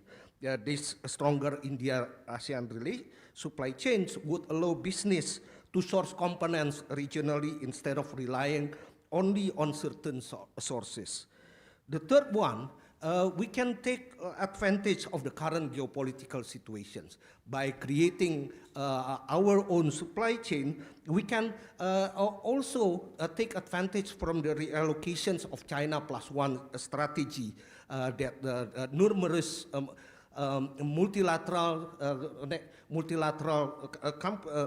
multinational companies currently try to do. And fourth, the stronger regional supply chains can capitalize on the emerging industries, new industries, as Ambassador Chakravorty also already mentioned, such as, for example, the green energy, green industries, as well as the space industries. Those industries has not really have their own supply chain. We could create our own supply chains on those new emerging industries, and then we can take advantage of those creations to over the new development strategy for us. But of course, there are quite many challenges. It is not easy to create our own supply chain or to strengthen the supply chains between India and ASEAN. We do have problems such as infrastructure and logistical bottlenecks, poor connectivity. I visit India quite often, and every time I have to go to other ASEAN cities before I can go to New Delhi, for example. Hopefully, there would be more connectivities in the future between Indonesia and India, and between other cities in ASEAN, India. Second, connectivity is not only also about infrastructure. There is also a challenge from the financial connectivity. This is also another important aspect that we need to deal with. The trade financing, for example, remain to be one obstacle in supporting trade relations. Having better trade financing facilities, including also utilizing the digital platform such as UPI in India, and our digital payment platforms can also provide support facilities for a stronger regional supply chain. And lastly, I should also mention about the trade barriers and regulatory differences. This is still very big issues even among ASEAN countries. But we need to deal with that. We need to try to address those problems. And I agree with Ambassador Singh. perhaps talking about RCEP at the moment is not really politically feasible. We still need to deal with a lot of other things. But I guess we should work on elevating ASEAN-India FTA to address regulatory heterogeneity and perhaps also improving rules of origins and many other stuff that do not really facilitate trade and the creations of supply chain. So dealing with those challenges are needed to create and to strengthen regional supply chains, and also to be able to respond to the current situations appropriately, as well as to create shared prosperity, as we always try to aim to. So let me end my talk here, and then happy to discuss further about economic cooperation between India and ASEAN. Thank you very much. Thank you so much, Dr. Yose Rizal. I think you pointed out also a very important, very concrete, issues, that need to be settled, of course, to enhance the relations. As you mentioned, the trade relations flourish, but then it is only dominated by few commodities, and also the connectivity is not yet there. And your very important point on how to create the regional supply chain in order to actually, really tie the relations between ASEAN and India. So I think now I would like to open the, the discussion. I believe many of you would like to have your comment or question on the very excellent remarks that have been, given by our excellent speakers today. But also I think that there are two issues. The first, of course, the misconception. How we can fix these misconceptions in the strategic issues, and also, in economic areas, in economic areas on how we can actually deepen the relations, as we already know actually what are the real problems, but how we can actually, move forward with the real, action, as the India, policy itself is the act-is policy. How we actually act, both sides between India and ASEAN. So now I would like to open the first. We have we have plenty of time basically, around 65 minutes until 12, for the discussion. I open for 3 first. I see one hand there, and one hand there, one more. For the first round, and Pak Cherry, okay, I take 4. Thank you so much. So, Ibu Susi, please. Please also identify, I know you, of course, but please identify yourself very briefly, please. Is it on? Okay. I'm Suzy Sudarman from Universitas Indonesia. I'm interested in what Ambassador Singh has said about B2B relations, particularly with Indonesia, because I'm interested in Indonesia, not ASEAN on the whole. I think to resolve our gap in views of how to view India and how to view the relationship between members of ASEAN, I think the B2B relations can be resolved by creating educational institutions, because Indonesians love knowledge, and India is so advanced in its technological knowledge. That means it's not G2G, but B2B. You can earn money from this, and Indonesia surely would love to learn something to overcome the AI menace coming up. Okay, we have to fight against ChatGPT, DeepSeek, or Gwen 2.5. And we have no knowledge. And if you want to have security relationship or economic relationship, these has to be resolved. And it's money. It's B2B. Okay, that's it. Thank you. What do you think about this? Yeah, thank you, Susi. Please. The microphone, yes. Thank you. I'm Sachin Gopalan from the Indonesia Economic Forum. My question is a little bit about trying to understand what would be the steps when you're dealing with this relationship. One is ASEAN as a region with India versus bilateral engagement with the different countries, because I don't think you can just categorize ASEAN as 10 countries to be one. There's definitely a very different approach with each member state of ASEAN. So how do you view the relationship should develop as ASEAN as a region versus bilaterally with each of the countries?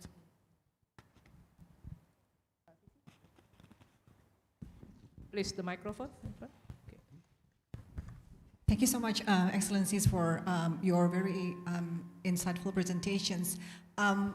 I would very much appreciate Ambassador Singh's elaboration about the challenges in terms of India-ASEAN relations, and also to Meena's presentation as well, highlighting all of these different challenges. But I think there is a common challenge that an ASEAN partner usually has with ASEAN, is that there is this difficulty in maintaining even engagement in terms of bilateral relations with all 10 countries. And I think this is something that India faces as well. A lot of criticisms towards India, that India only maintains close engagement with only several ASEAN countries, while quote-unquote neglecting some of the relations with the other ASEAN members. So if I could just get your comment on this issue and what you think about it. Thank you. Thank you, Vivi. Pak Cherry, please. Thank you. I don't have any question, but I just would like to comment on the topic. Let me start with a small story of what happened during Indonesia's chairmanship. We negotiated the East Asia Summit statement at length, because obviously it was a very difficult document to negotiate. And if those who are familiar with the way ASEAN negotiate documents, it's basically first ASEAN has to agree on a text and then share it with other participating countries, basically the partners of ASEAN, and then negotiation will commence between ASEAN and the participating countries. And during this lengthy negotiation, and there were breaks, and I had the time at that time to have small talk with Ambassador Jayant, and at that time Ambassador Jayant told me that, look, as India has always support ASEAN position. There is no difference between India's position and ASEAN position. So it shows how close actually the commonalities of positions between India and ASEAN. I think this should be the understanding that become the basis for future ASEAN-India relations. Of course, aside from the strengthening of the CSP and the finalization of ITIGA update, maritime issues, supply chain issues, especially the disruptions. I was dealing with this issue during the pandemic. The issue not only how to establish supply chain in the region, but also how to deal with disruptions when it happened.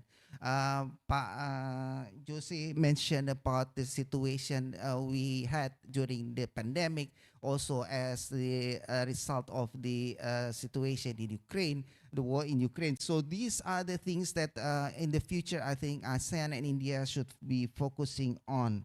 But I would like to focus on that small story about how we, ASEAN and India, have so many commonalities and can be the driver of Global South. Foreign Minister Jaisankar mentioned that actually ASEAN is the cornerstone of Act East policy of India.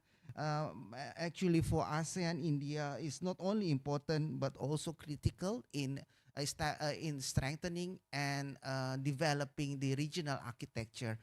What we mean by regional architecture, the first architecture that we are now relying heavily upon is the East Asia Summit.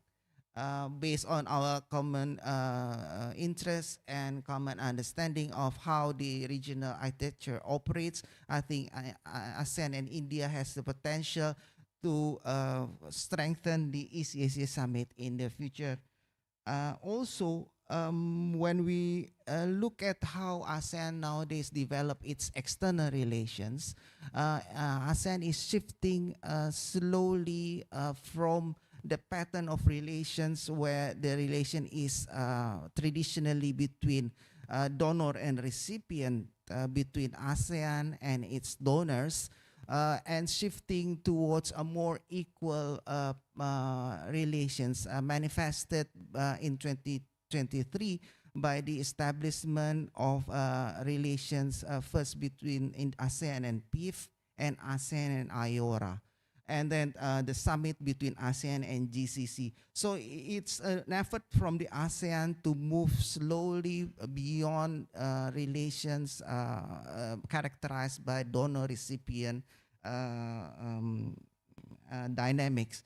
In this regard, I think India can play a critical role as well, because India and ASEAN and Indonesia both active members of IORA. I think we can develop this global South focus of ASEAN through this forum. And also, I think we should also go beyond the region. We need to focus more on issues that are important for the world. I'm happy that Indonesia now with India are members of BRICS and also G20. So these are the foundation that we can use to elevate ASEAN-India relations. And lastly, I would like to touch upon another issue as we develop the regional architecture further. Next year is the 50th anniversary of the Treaty of Amity and Cooperation. I think ASEAN and India, India especially as a high contracting party of the TAC, should be a key player in promoting the obligations under TAC, particularly the purpose and the principles of the TAC in developing the regional architecture. Thank you very much. Just yourself, actually. Oh yeah, sorry. I'm Faisal Seri Siddhartha, Director for ASEAN External Relations of Ministry of Foreign Affairs. Thank you. Thank you. So now I would like to invite Ambassador Gurjit Singh to respond. First, of course, to the first question, but I believe also the other two questions, and also if you want to respond to the comment from Bacheri, I think it's, please, so. Thank you, Moderator. I'll try. Between India and ASEAN, there are many questions, but they're not always answers. The first one was about developing B2B and modern education. These are big challenges.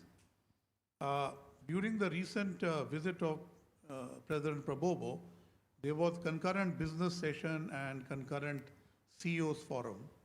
And frankly, I failed to see the whiff of fresh air.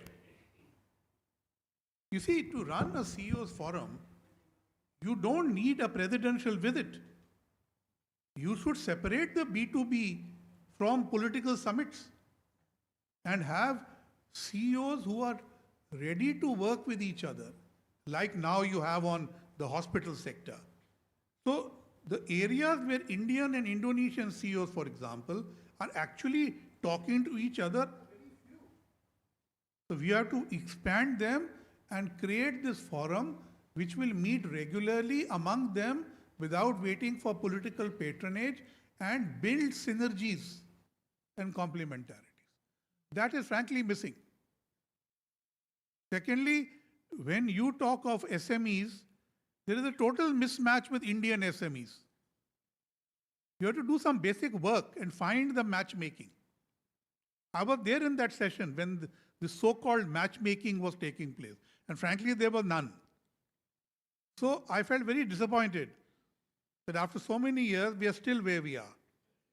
So we need to use our institutional mechanisms much better with regular planning and interaction without waiting. You can present a report to the heads of government and state, but don't wait for them to meet and to have your meeting. Now, regarding education, when as I told you, there are hardly 4,000 ASEAN students in India. Half of them are from Malaysia. From Indonesia, the main people who go to study in India are either going to Muslim, Buddhist, or Hindu religious institutions. There's hardly any scientific interaction. I think during Ambassador Khobragade's time, India offered scholarships, 1,000 scholarships, to the Indian Institutes of Technology. These are the world-class institutions, and ASEAN students are not able to take up those offers. That is the reality. So I agree with you, madam, that AI is important, but you need to have the base. And frankly, within ASEAN, if you have those capacities, I think you are preferring to work with the developed countries than with India. That is the reality. That is why people come to learn religious studies in India, because that you can't get from the West. But everything else which you can get, you prefer to go there. So you have to change that mindset. Now coming to, yes, so you asked about 10 countries having 10 approaches. I think we are aware of that, but we are committed to ASEAN centrality. We are also committed to ASEAN unity, but that is not our responsibility. You have to create your own unity. We will abide by it. But if you are disunited, don't blame us for dealing with those countries with whose position we are more closely aligned, whether on Myanmar or wherever. We will work in India's interests, right? Now, we are working with ASEAN countries beyond ASEAN. Ambassadors have already mentioned the trilateral approaches. ASEAN, India, Australia. Sorry, ASEAN, no, India, Indonesia, Australia, France. There is the India, France, UAE looking at the Indo-Pacific. So we are ready to work. And in a sense, what we seek from ASEAN countries is what we call the ASEAN Plus policy. Any ASEAN country subscribing to the IPOI is actually adopting an ASEAN Plus approach. That is what we are looking at. If you step out, we will step out and greet you. But we will not say all of you step out together. And frankly, I don't think all of you will step out together ever. So therefore, we should not be unrealistic. But there are countries coming out. I am looking forward one day there will be an India, Vietnam, Japan trilateral. So already some things are happening with the Philippines on the defense side. So I think that is how we are going to look at it. Does India neglect some ASEAN member states? I doubt it. I think we have among the best record in supporting IAI NDG, in supporting the CLMV. We have among the best records. So I don't think we neglect. But yes, if you neglect us, you will be neglected. Because India's hands are full. As I told you today, everybody in the world comes to India to please help solve global problems. And if you have no time, then there's the human resource in India is limited. No time. But if you see the uptick in the India-Philippines relationship in the last 3 years, you will realize that so many years of neglect can be overcome very quickly if you respond. Malaysia, when Prime Minister came here, so that was a sign that India and Malaysia are now looking afresh. And at the public statement that he made, somebody promptly, in India also we have this China syndrome. Somebody promptly asked him, why are you not standing up to China in the South China Sea? He did not answer that question. But most of us who are commenting on ASEAN are trying to get out of this syndrome. And then don't keep asking about China. Ask about us. And us, then I also come to supply chain, which was asked here also. A supply chain can work if there are preferential trading arrangements. Without that, supply chains are difficult to run. There is a paper published last month in SCAP. I only got it last night, so I couldn't read it. But that is saying what Indian companies have done for supply chain with ASEAN companies. Now, I know that with Indonesia, Japanese and Korean automobile companies have best utilized ITGA to set up supply chains with their investments in ASEAN countries. But now it is because they study it better, and it is largely confined to the automobile sector. For supply chains to move forward, you need more sectors, and you need ASEAN and India cross investment to neglect. You can't just depend on Japanese and Korean investment. For instance, medical devices, pharmaceuticals, these are good areas, even education for setting up supply chains. There is something called SCRI, Supply Chain Resilience Initiative, which is a subset of Quad, India, Japan, and Australia together. Not making much progress because ASEAN remains the issue. Japan very enthusiastic about ASEAN, India less enthusiastic because we believe ASEAN is not fair to us on ITGA. So I think ITGA, again I come back, is the crux of the problem. You solve it and much will happen. Regional architecture strengthening. Sir, I only ask you one question. Is he there? Yeah. To make ARF, ADMM plus, EAS, Maritime Forum extended, make them more effective, will ASEAN accept co-chairs from the dialogue partners to add impetus to these organizations? Or will you hang on to them with inability to service them from the ASEAN Secretariat and then hope for them to bloom? That is the crux of the problem, the lack of capacity and the readiness of partners to co-chair. We're not saying that ASEAN should have no centrality. Central, but have a co-chair like you have in some working groups, have a co-chair for the year. Let the co-chair put resources into it and see how to do. I think that is one way of taking it forward. I believe IORA, BRICS and other global south kind of institutions, they should be part of the dialogue between India and ASEAN, preferably at track 1.5 and 2, because your track 1 does not have the time. And then you develop these ideas. Thank you for indulging me. Please, Yanitha.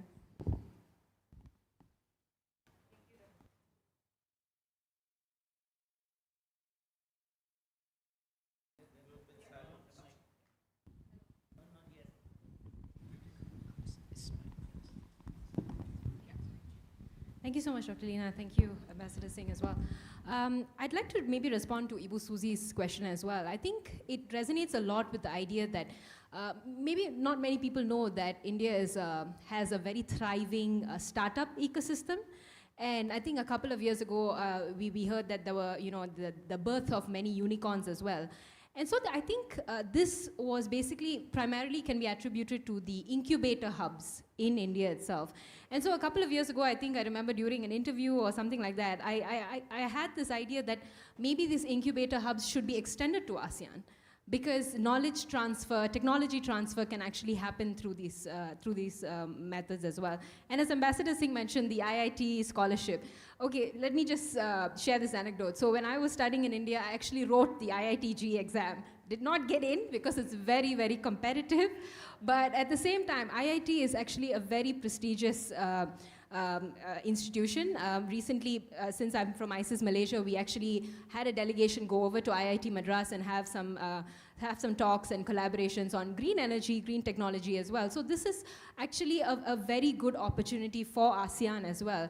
So I think these IIT scholarships, the problem with it is that, yes, being equipped is actually a question because it's highly competitive. I think a sort of a bridging program could be something that we can, consider in ASEAN as well. I think that could be a good opportunity for ASEAN students to go over there to the IITs there. And the beauty about IITs is it's peppered all around the states. You can actually study in IIT Madras, you can go over to IIT Delhi. There's plenty of opportunities there. So I think that should be something to take for, I think ASEAN countries should utilize that opportunity. I think this gentleman asked a question about dealing with ASEAN multilaterally and also bilaterally as well. I think the key here is to understand there are several structures in place already. So India has, the comprehensive strategic partnership, the strategic partnerships, for example, already established bilaterally with countries, but also have a CSP with ASEAN as well. And the provisions within it are tailored to make sure that it's mutually beneficial, but at the same time, it is current and geopolitically relevant as well. To give you an example from Malaysia. So Malaysia, we launched the strategic partnership in 2010, and then we upgraded it to the enhanced strategic partnership in 2015. And most recently, when Prime Minister Anwar actually visited India during his state visit, his maiden visit as Prime Minister, we upgraded our relations to comprehensive strategic partnership. So the idea here was that, of course, it was wonderful for optics, as Ambassador Singh said. The semantics was wonderful as well, because it was a journey. For Malaysia-India relations, it was a journey since 2019, when we had a diplomatic row, obviously. But there was a reset after that. There was a conscious reset after that. And that reset, it culminated in the comprehensive strategic partnership. So the idea here is to make these arrangements fit for purpose. That is the idea. So at ISIS Malaysia, we launched a study talking about how to make the comprehensive strategic partnership work, how to make it fit for purpose, geopolitically relevant, how to tap on both countries sufficiently, and how to make it sustainable for ties. Because I think CSP is the pinnacle. There's no going beyond that, I suppose. So making the document fit for purpose is actually very important. So I think that's where India actually works bilaterally and also multilaterally, because tools are already available for it. When I think Ibu Fifi asked about even engagement, I think it's a very fair point, but I think there are structures in place for that as well. But of course, these are Indian-led initiatives. So for even engagement to happen, I think it's about reciprocity. I think it's about interest on the Southeast Asian side, on countries from Southeast Asia, to be open to cooperating within Indian-led mechanisms. And this, of course, Ambassador already mentioned, CDRI, the Coalition for Disaster Resilient Infrastructure. Not a single Southeast Asian country is part of that. We see the EU being part of that as well. And I'm wondering, wait, why is the EU part of that but not a single ASEAN member state, which obviously has challenges when it comes to disaster resilience, mitigation, and climate change? Why is no ASEAN member part of this? Then, of course, we have the International Solar Alliance. From a Malaysian perspective, of course, the questions arise on why we are not a part of the ISA. Talks are currently ongoing, but I think it's also a matter of bureaucratic hurdles as well. I think the reality in Malaysia is that we currently have structures in place nationally that perhaps overlap with some of the initiatives in ISA as well. So I think that's why there's been a bit of reluctance on that side. But I'm happy to note that Malaysia is one of the founding members of the Big Cat Alliance. Yes, so this is something that is, this is obviously mentioned during Prime Minister Anwar's visit as well, and so this is a big thing. So I think Indian-led mechanisms is the way forward for Southeast Asia to engage more actively and more deliberately with India, because I think these are structures which are not, they're not antagonistic in any way, I'm sure. They're not, it's something that is mutual beneficial, and I don't think they should raise any questions anywhere, because they're not controversial either. They are towards public goods. They have long-term goals as well. So I think that's something that we can think about. I think that's all the questions. Thank you. Yeah, I don't think there is any question specifically to me, but I'm also interested to respond to Bu Susi questions about the business to business and also to user questions about how to deal multilaterally or bilaterally. And I think what Ibu Susi mentions, business-to-business relation is very important because when we're talking about how the strength of ASEAN and India relation cannot be, especially on economic aspects, cannot be measured only by diplomatic engagement, not only by several agreements that we signed to collaborate more, but actually it can be also be measured by how far the G2G engagement can provide facilitations for better business collaborations.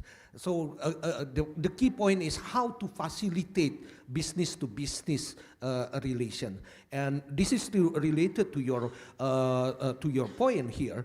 I think for business-to-business relations, either business coming from Indonesia, coming from Malaysia, coming from Thailand, they need some facilitations. There is have more commonality than differences from each other. We business talk in the same, almost similar way, and how to facilitate the business relations. I believe it can be done at ASEAN level, or it can be even more effective to be done at the regional level rather than doing it bilaterally. Because again, the natures of the modern business, the nature of modern production is production network. It's not only about one country dealing with another country, but it's rather looking at it from the regional production network. And then we still lack of this regional production network between between India and ASEAN in the economic relations. Thank you so much, Pak Yose. Yeah, Pak, the second round. I see one hand from Pak Yusuf. I just collect from Ambassador Sandeep. One more, Ambassador Kia. You have a follow-up? Okay, let's see. I think we still have time, sir. Yes, please, Pak Yusuf. Well, thank you. I'm sorry because I have to go after this. So I better put my questions first.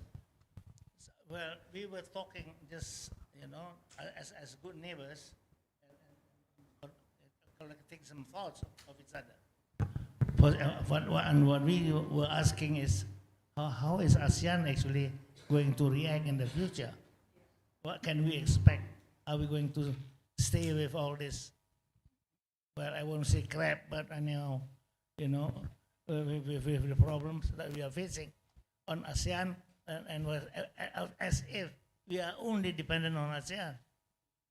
Number one, and number two is the problem, of course, with India. We have such a long stretch also of differences in history. And that brings it that we don't know each other. We know Ramayana, but we don't know what India now is. And India has grown. We have grown, but separately. You have been through another road in the Vietnam War. We have went through another road, in Southeast Asia, And that's what ASEAN is all about at the beginning. So therefore, I think there are real differences historically that we have to overcome. And that's not easy, I have to admit. But it's now the chance maybe that we can do it because the world has changed. The common history which we differ in now is the same. We are facing the same problems, as never before. And we have to consult each other to overcome this together. And that is a chance.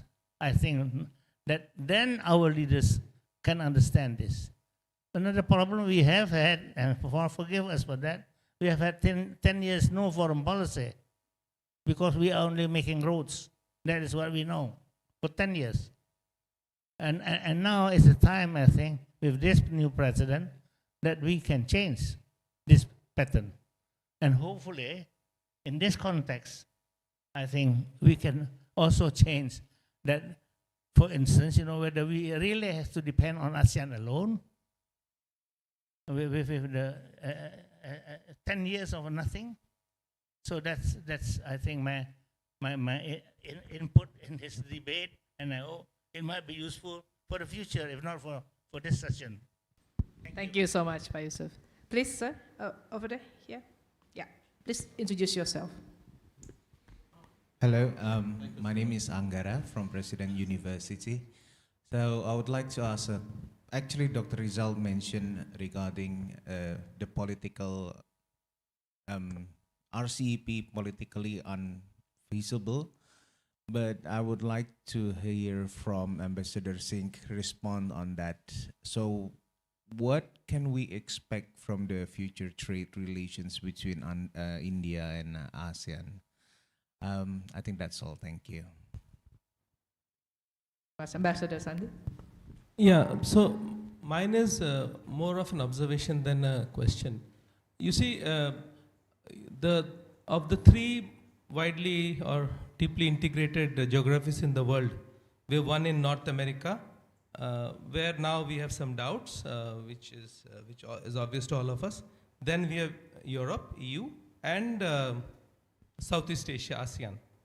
I used to deal with EU, and when I came here, I was slightly underwhelmed by the level of integration. Now, why I'm raising this?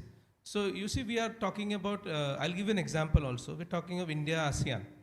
Now, ASEAN doesn't have a common consular space. In the sense, there is no ASEAN visa. Now, we are talking of tourism. So much of effort is being made on tourism. But if an Indian tourist has to visit, let's say, 3 ASEAN countries, he has to take 3 ASEAN visas. Okay, he cannot come to Indonesia and then go to see Phnom Penh or Angkor Wat and go back. He has to take visas everywhere. So that comes in, the level of integration within ASEAN, I think, also is an impediment to integration with other non-ASEAN economies. I think that is something which we need to address. Another reality check is that ASEAN is 2. One is continental ASEAN and one is archipelagic ASEAN. So in Indonesia, we're in archipelagic ASEAN. Continental ASEAN is very close to India geographically. In fact, we share a border with ASEAN in Myanmar. I think one reason which we sometimes ignore is the state of affairs in Myanmar has impacted our integration into at least continental ASEAN. If we had our trilateral highway, if the border was open, if we had the multimodal transport that arrangement with ASEAN, I think integration with Thailand and Cambodia, Laos, the CMLV countries would have been much, much more. So I think we need to also put the level of integration between India and ASEAN in that perspective. Also, we have to understand that it has come in the way it was not expected. The way we were moving through Myanmar, and that road has blocked to some extent in the last 2-3 years. That is what I wanted to say. Thank you.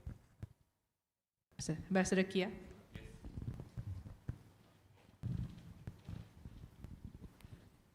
Thank you very much for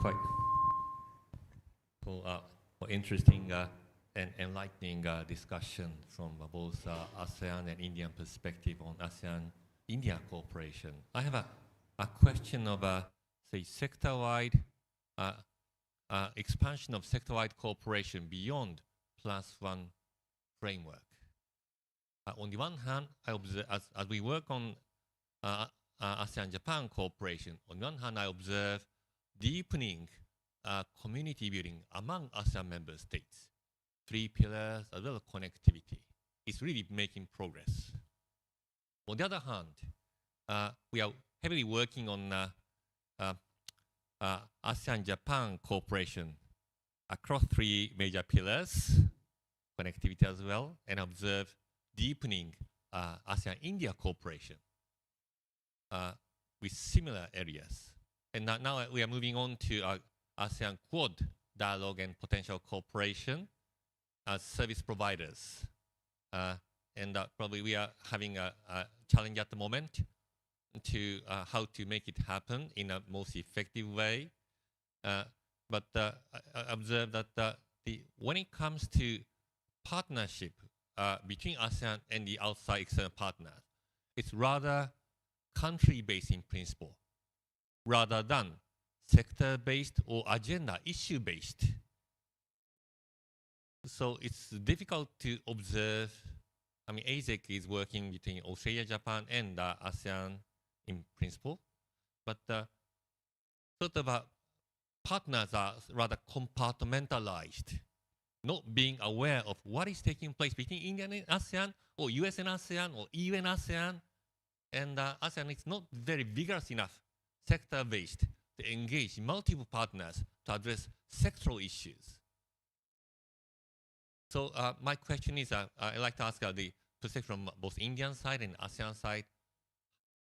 What is the best way for ASEAN and external partners to promote ASEAN partners cooperation beyond +1 framework in a most effective way, using AYP on one hand, or maybe more flexible way, Quad is another option, to make the most effective, impactful collaboration beyond +1 framework? Thank you.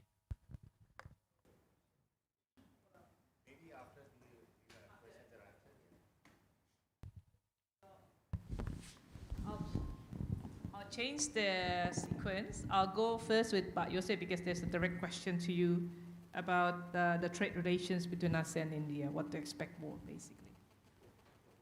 From National University.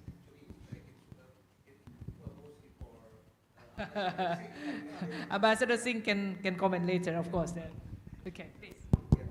Of course, when we're talking about the trade relations between India and ASEAN, as I mentioned, so we have already quite remarkable achievement, but there are a lot of things that we can explore more, such as, for example, we also mentioned about how the creations of supply chain in pharmaceutical, for example, so that can be done, and that can also provide more resilience what the supply chains as well as trade resilience in these regions. Perhaps your questions about RCEP can be answered by Ambassador Singh more appropriately. But I also would like to mention related to that and response to Ambassador Kia questions. One of the initiatives that ASEAN has been trying to do to expand from ASEAN +1 framework is RCEP, basically. RCEP is the one initiative that started from the ASEAN +1 FTA that have been done in the previously during the previous 10 years, and it actually already quite successful. Although we still need to see how that the RCEP can provide more substantial, more concrete benefits to the regions, but it already has been equipped with a lot of mechanisms, a lot of tools, a lot of functions that can be used to respond more appropriately, even for the current global dynamics. So perhaps that kind of examples can be also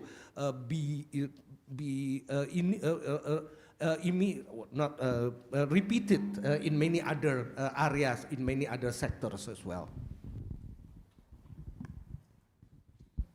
Thank you so much for the questions. Ambassador Kia, thank you so much for that question, because I think that's a major concern that most of our dialogue partners have these days with ASEAN. I think to talk about this, we'll have to really, refer to one major initiative by the Quad, and this was the Quad Fellowship Program. And this was perhaps the first indication that the Quad became more of a public goods, more about a public goods agenda. And that was, of course, very well received. But the catch in that was that even though it was open to Southeast Asia, the semantic was that it is just open to Southeast Asian countries, not a Quad ASEAN, Quad ASEAN sort of cooperation. And that I felt was a bit, misleading.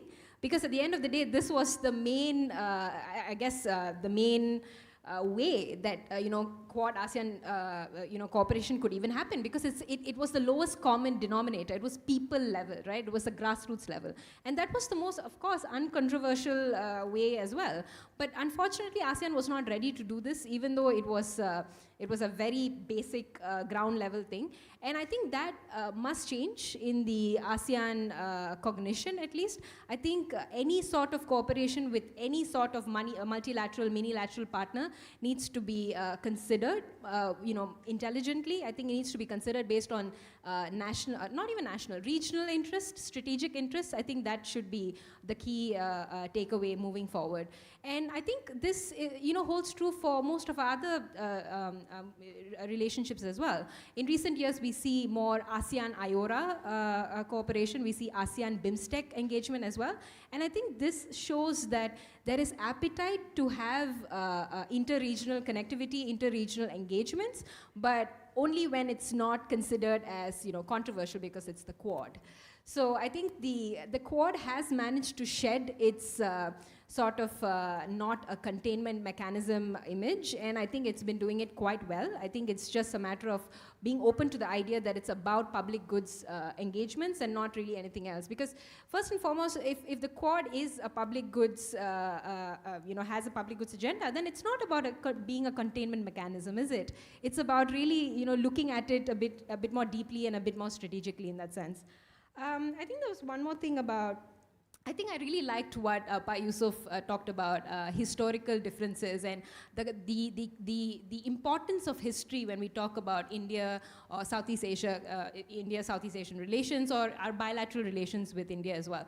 For Malaysia in particular, I think history has been the one thing that has connected us, has been the one thing that has made relations resilient in that sense. Because even when our relations sort of dipped in 2019, I think it was very important for us to go back to the fact that our relations were based on, camaraderie between our first prime ministers, between Pandit Nehru and Tunku Abdul Rahman. And we constantly went back to that relationship that, it's all about that people connection. It's about looking out for each other during the, during the Cold War. It's about looking, it's really about this sort of relationship. And I think that's what has also shaped Malaysia-India relations in a way. And I think history has been kind to our relations in that sense. Thank you.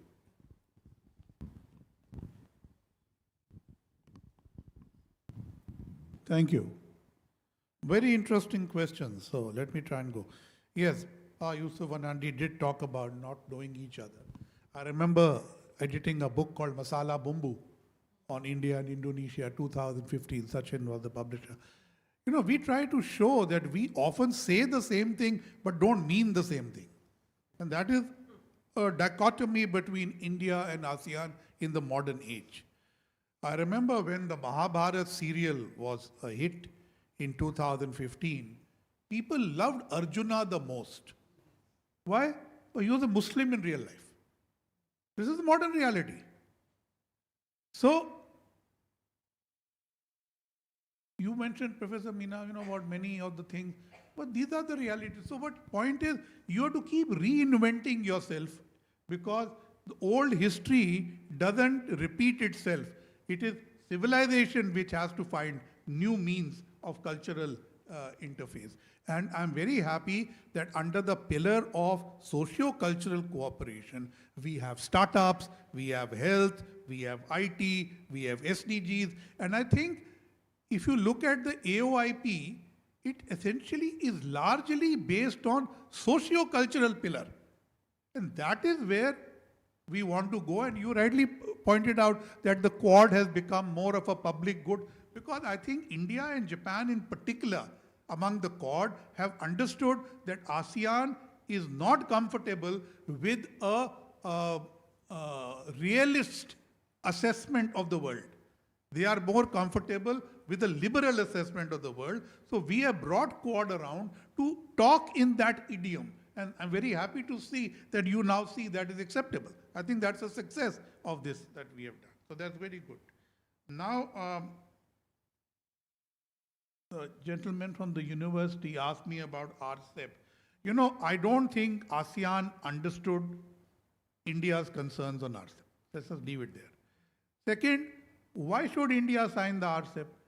We had a trade relationship with all except New Zealand, Australia, and China. And since declining RCEP, Australia ran to sign a CEPA with India. So today, only China and New Zealand are the ones in the region with whom we don't have. We have trading arrangements with all.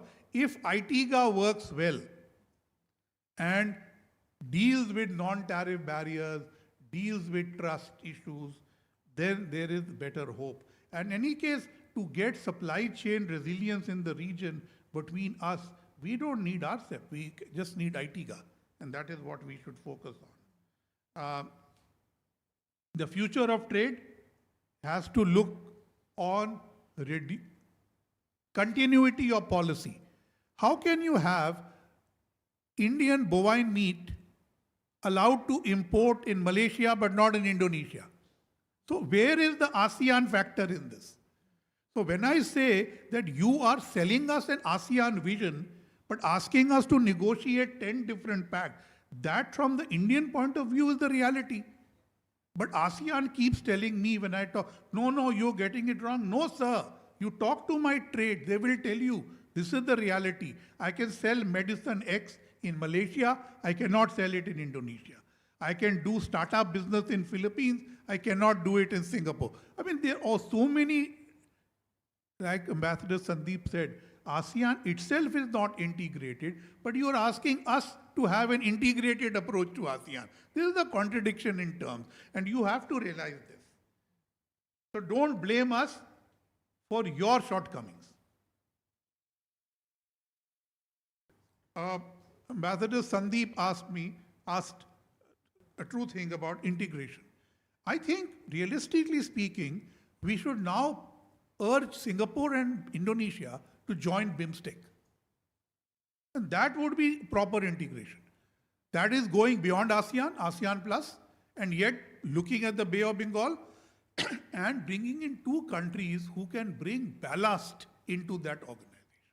So to me, that is something that we should look at. The Japanese ambassador asked perhaps a very valid question.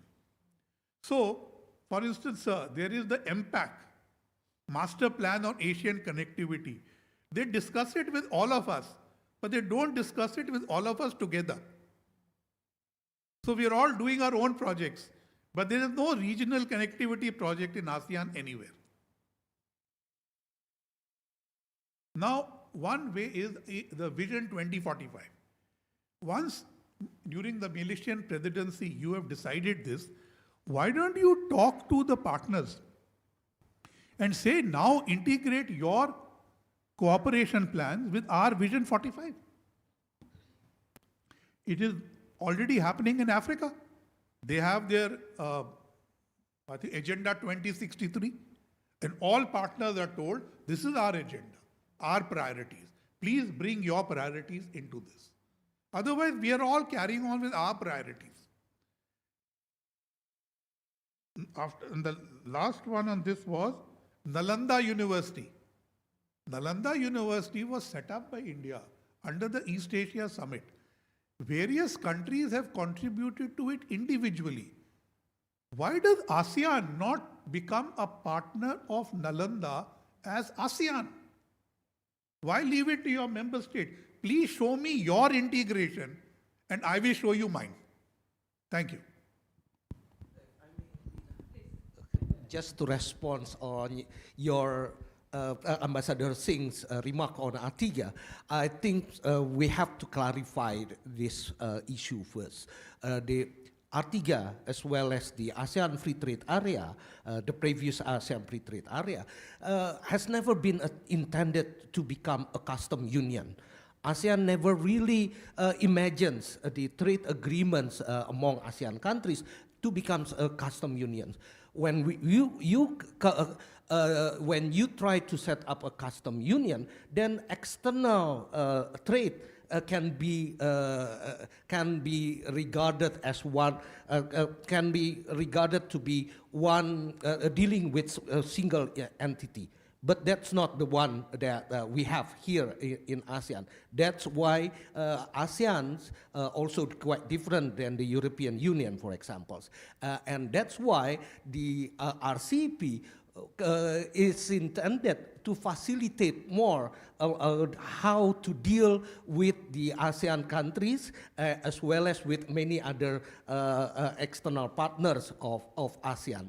They are rather than only having the ASEAN +1 FTA. Follow up, microphone here, please.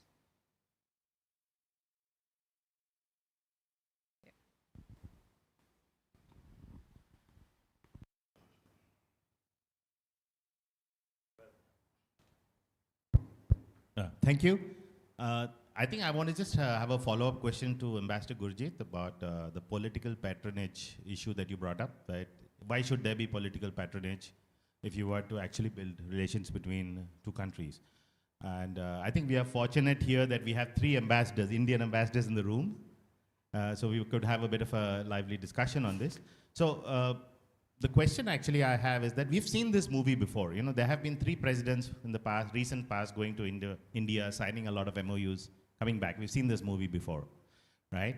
And the essential ending of that movie right now is that nothing much happens after that. Everybody gets busy on other optics. So if there is a new government in Indonesia, and if political patronage could be a trigger, and if you believe it is a trigger, or could be a trigger, what do you think should be the next steps so that we could actually have a different kind of an ending? Because, you know, there is collective wisdom here in the room about things have not worked, so we know what we should not do or we should do. But could there be a new pathway now that there is political patronage in the direction of India?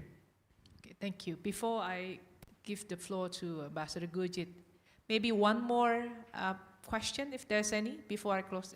Ambassador Jayant, okay? Thank you. I thought that, you know, I would respond very briefly, you know, on 1 or 2 issues which were mentioned. About, you know, there was an issue about the differences, you know, historical differences, etc. In fact, my good friend, you know, Faisal Cheri Siddharth, you know, he has, you know, conveyed one, narrated one anecdote. You know, in fact, that is actually experience. You know, my other colleagues from Dialogue Partners are here. You know, Ambassador Kia is here, and I see some other colleagues. Look, you know, maybe because of the civilizational connect, then, you know, the colonial rule, and then we fought, you know, maybe independently struggles, but took inspiration from each other, became developing countries, and then, you know, we are still developing countries. Our approach, you know, to the global issues is similar. So, you know, when the first draft of East Asia Summit, you know, leader statement comes, I think, you know, India has hardly any difficulty in couple of hours' time. We can actually agree on the text, but, you know, we have other partners, they have other concerns. You know, one example, common but differentiated, you know, responsibilities in UNFCCC. This has been agreed to by other dialogue partners, but when it comes to East Asia Summit process, they have issues because there are other dialogue partners like, you know, China, Russia, etc., who have other positions like that. When it comes to, you know, AOIP, now the dialogue partners like China, Russia, they have a lot of hesitation unless and until, you know, they qualify it, you know, which is ASEAN's own initiative. We have no hesitation, you know, in accepting the principles of AOIP and IPOI. So if you look, you know, there may be differences on bilateral, there are differences. You know, see, there are issues. When there is a relationship, there will be issues. When there is no relationship, there are no issues, you know. So as the relationship become intense, the issues will become intense, you know, that's but natural, you know. So there will be, but when it comes to ASEAN-India framework, I think, you know, ITEGA, of course, is a very critical issue, but generally on broader political issues, I think, you know, we are quite harmonious. Thank you. you very much. Because we come to the close, so I would like to invite to Ambassador Gurjit to give a comment, but also the final comment also to close the session. Please, Ambassador. Thank you. So I want to mention something to follow up what Dr. Meena said. You know, the IITs are very important, but please remember, India is opening an IIT in Malaysia. So while we did not get enough students coming under scholarship, we didn't give up. So we sanctioned 3 IITs in the Global South. The first one already functioning in Zanzibar, in Tanzania. The second one coming up in Malaysia. And the third one in the UAE. So India is taking the brand out. The other aspect is that, you know, if you look back 10 years when I was here and AEP was announced, there was so much has happened in the positive direction. Yes, ITGA has not solved, but trade has boomed. Investment has boomed. We have open sky, right? So as a result, though Indonesian airlines stopped flying to India, Indian tourists are flocking to wherever you have direct flights, like look at Vietnam. I think 6 destinations, direct flights to India. And today Vietnam is a tourist flavor in India. Everybody wants to go to Vietnam. So these are the secrets which go beyond G2G action, what you call political patronage. When you have political agreement, things become easier. Like I'm sure Ambassador Sandeep will now see that after President Prabowo's visit so early in President Prabowo's term, I think there are clear sentiments from what I could hear that he said, I've given direction to cut through the red tape, make things work, and just not take too much time to do what is right. That's what broadly he said. So there is hope that something will work. The point is that we have repeatedly had good political engagement. We have not lived up to it on B2B, on C2C, on P2P adequately. Perhaps we are looking at what we have written in our documents and not realizing what is actually happening. For instance, the startup document is actually recognizing what was already happening and therefore quickly created it, which is very good. Every idea does not have to come from a government. But the artist camp, for instance, supposing India stopped doing it, will it continue? So the question is, where is the wherewithal to do many of these activities like the ASEAN-India Music Festival, ASEAN-India startup hackathon? You do many such things now, no, which were not there 10 years ago. So these are progress, but will they sustain without the support of the ASEAN-India Fund? No. When will ASEAN start contributing to the ASEAN-India Fund? Why is it a one-way street? Why only India contributes to the ASEAN-India Fund and no ASEAN country? We need to revise these perceptions and then put in, and sometimes you don't want to contribute, but let's say Singapore is ready through a foundation to support some activity, or let's say the Malaysian Sovereign Fund will fund some activity. We should welcome these things. We should allow the flowering of ASEAN-India partnerships outside governments and let each country take its own way forward. I think that is the message of the AEP, that it allows the blossoming of multi-talents across things. And whichever country wants to engage with us on a field of its choosing, India will give primacy to that. Thank you.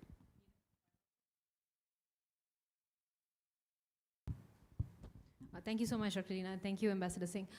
For me, I guess a key takeaway is in India's the second decade of India's Act East policy, I think it's very important for India to hold on to semantics of the Act East policy. So if I'm going to give you an example, in Malaysia, because we have our own Look East policy, these semantics don't, immediately relate to India. So the conversation, on Act East policy, unless people really look at India, a person is an India observer, you don't really see this happening. So I think in the next decade, using the word more, this is a product of India's Act East policy. I think being very clear about that would allow us to sort of measure the impact of India's Act East policy to individual countries in Southeast Asia, but also ASEAN as a whole. And to me, I personally think that all the CSPs, the ESPs, the SPs are a structural and functional manifestation of the Act East policy, and this needs to be better. This needs to be said more often, and this needs to be better, demonstrated in Indian policy making for ASEAN's benefit. Thank you. Yes. My final remark for this discussions, I really enjoyed the discussion actually. We have seen how the India's Act East policy has brought the India ASEAN relations to this level. But actually, we should also look at new area where the collaborations and the cooperations, including also economic relations, can be taken to the next level. And the current global situation actually open up opportunities for that. How we can take the opportunities and how we should respond appropriately would becomes the next homework for the second decade of India's East policy and how to create, how to facilitate a better economic relations in the future. Thank you very much, Yose. So now we come to the conclusion of this session. I don't take any question here, basically, because I believe everyone has their own notes, and I think we agree with all the speakers that I personally really enjoyed the discussion, and I hope the Southeast Asian colleagues, particularly here and also from ASEAN Secretariat, also take notes and then to tap basically on the India's initiatives to engage more with India, and we can build trust from there, basically. And certainly we challenge India more even, to show their sincerity, with their initiative to engage with ASEAN. And definitely I totally agree with all the speakers here. A lot of, issues that ASEAN should really, fix within their own organization. To show that ASEAN is a credible, is an effective organization that can really work with the so-called great powers. Thank you so much. With that, please join me to give a round of applause to all the speakers and to all of us.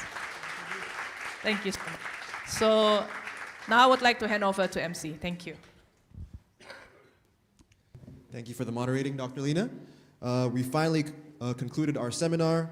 I would like to express my deepest gratitude to all the speakers, the moderator, ambassadors, and diplomatic representatives present here at the time. We look forward to welcoming you again on our future events. For those present in our auditorium, lunch is provided at the pre-function room just outside of the auditorium. Thank you and see you in our future events.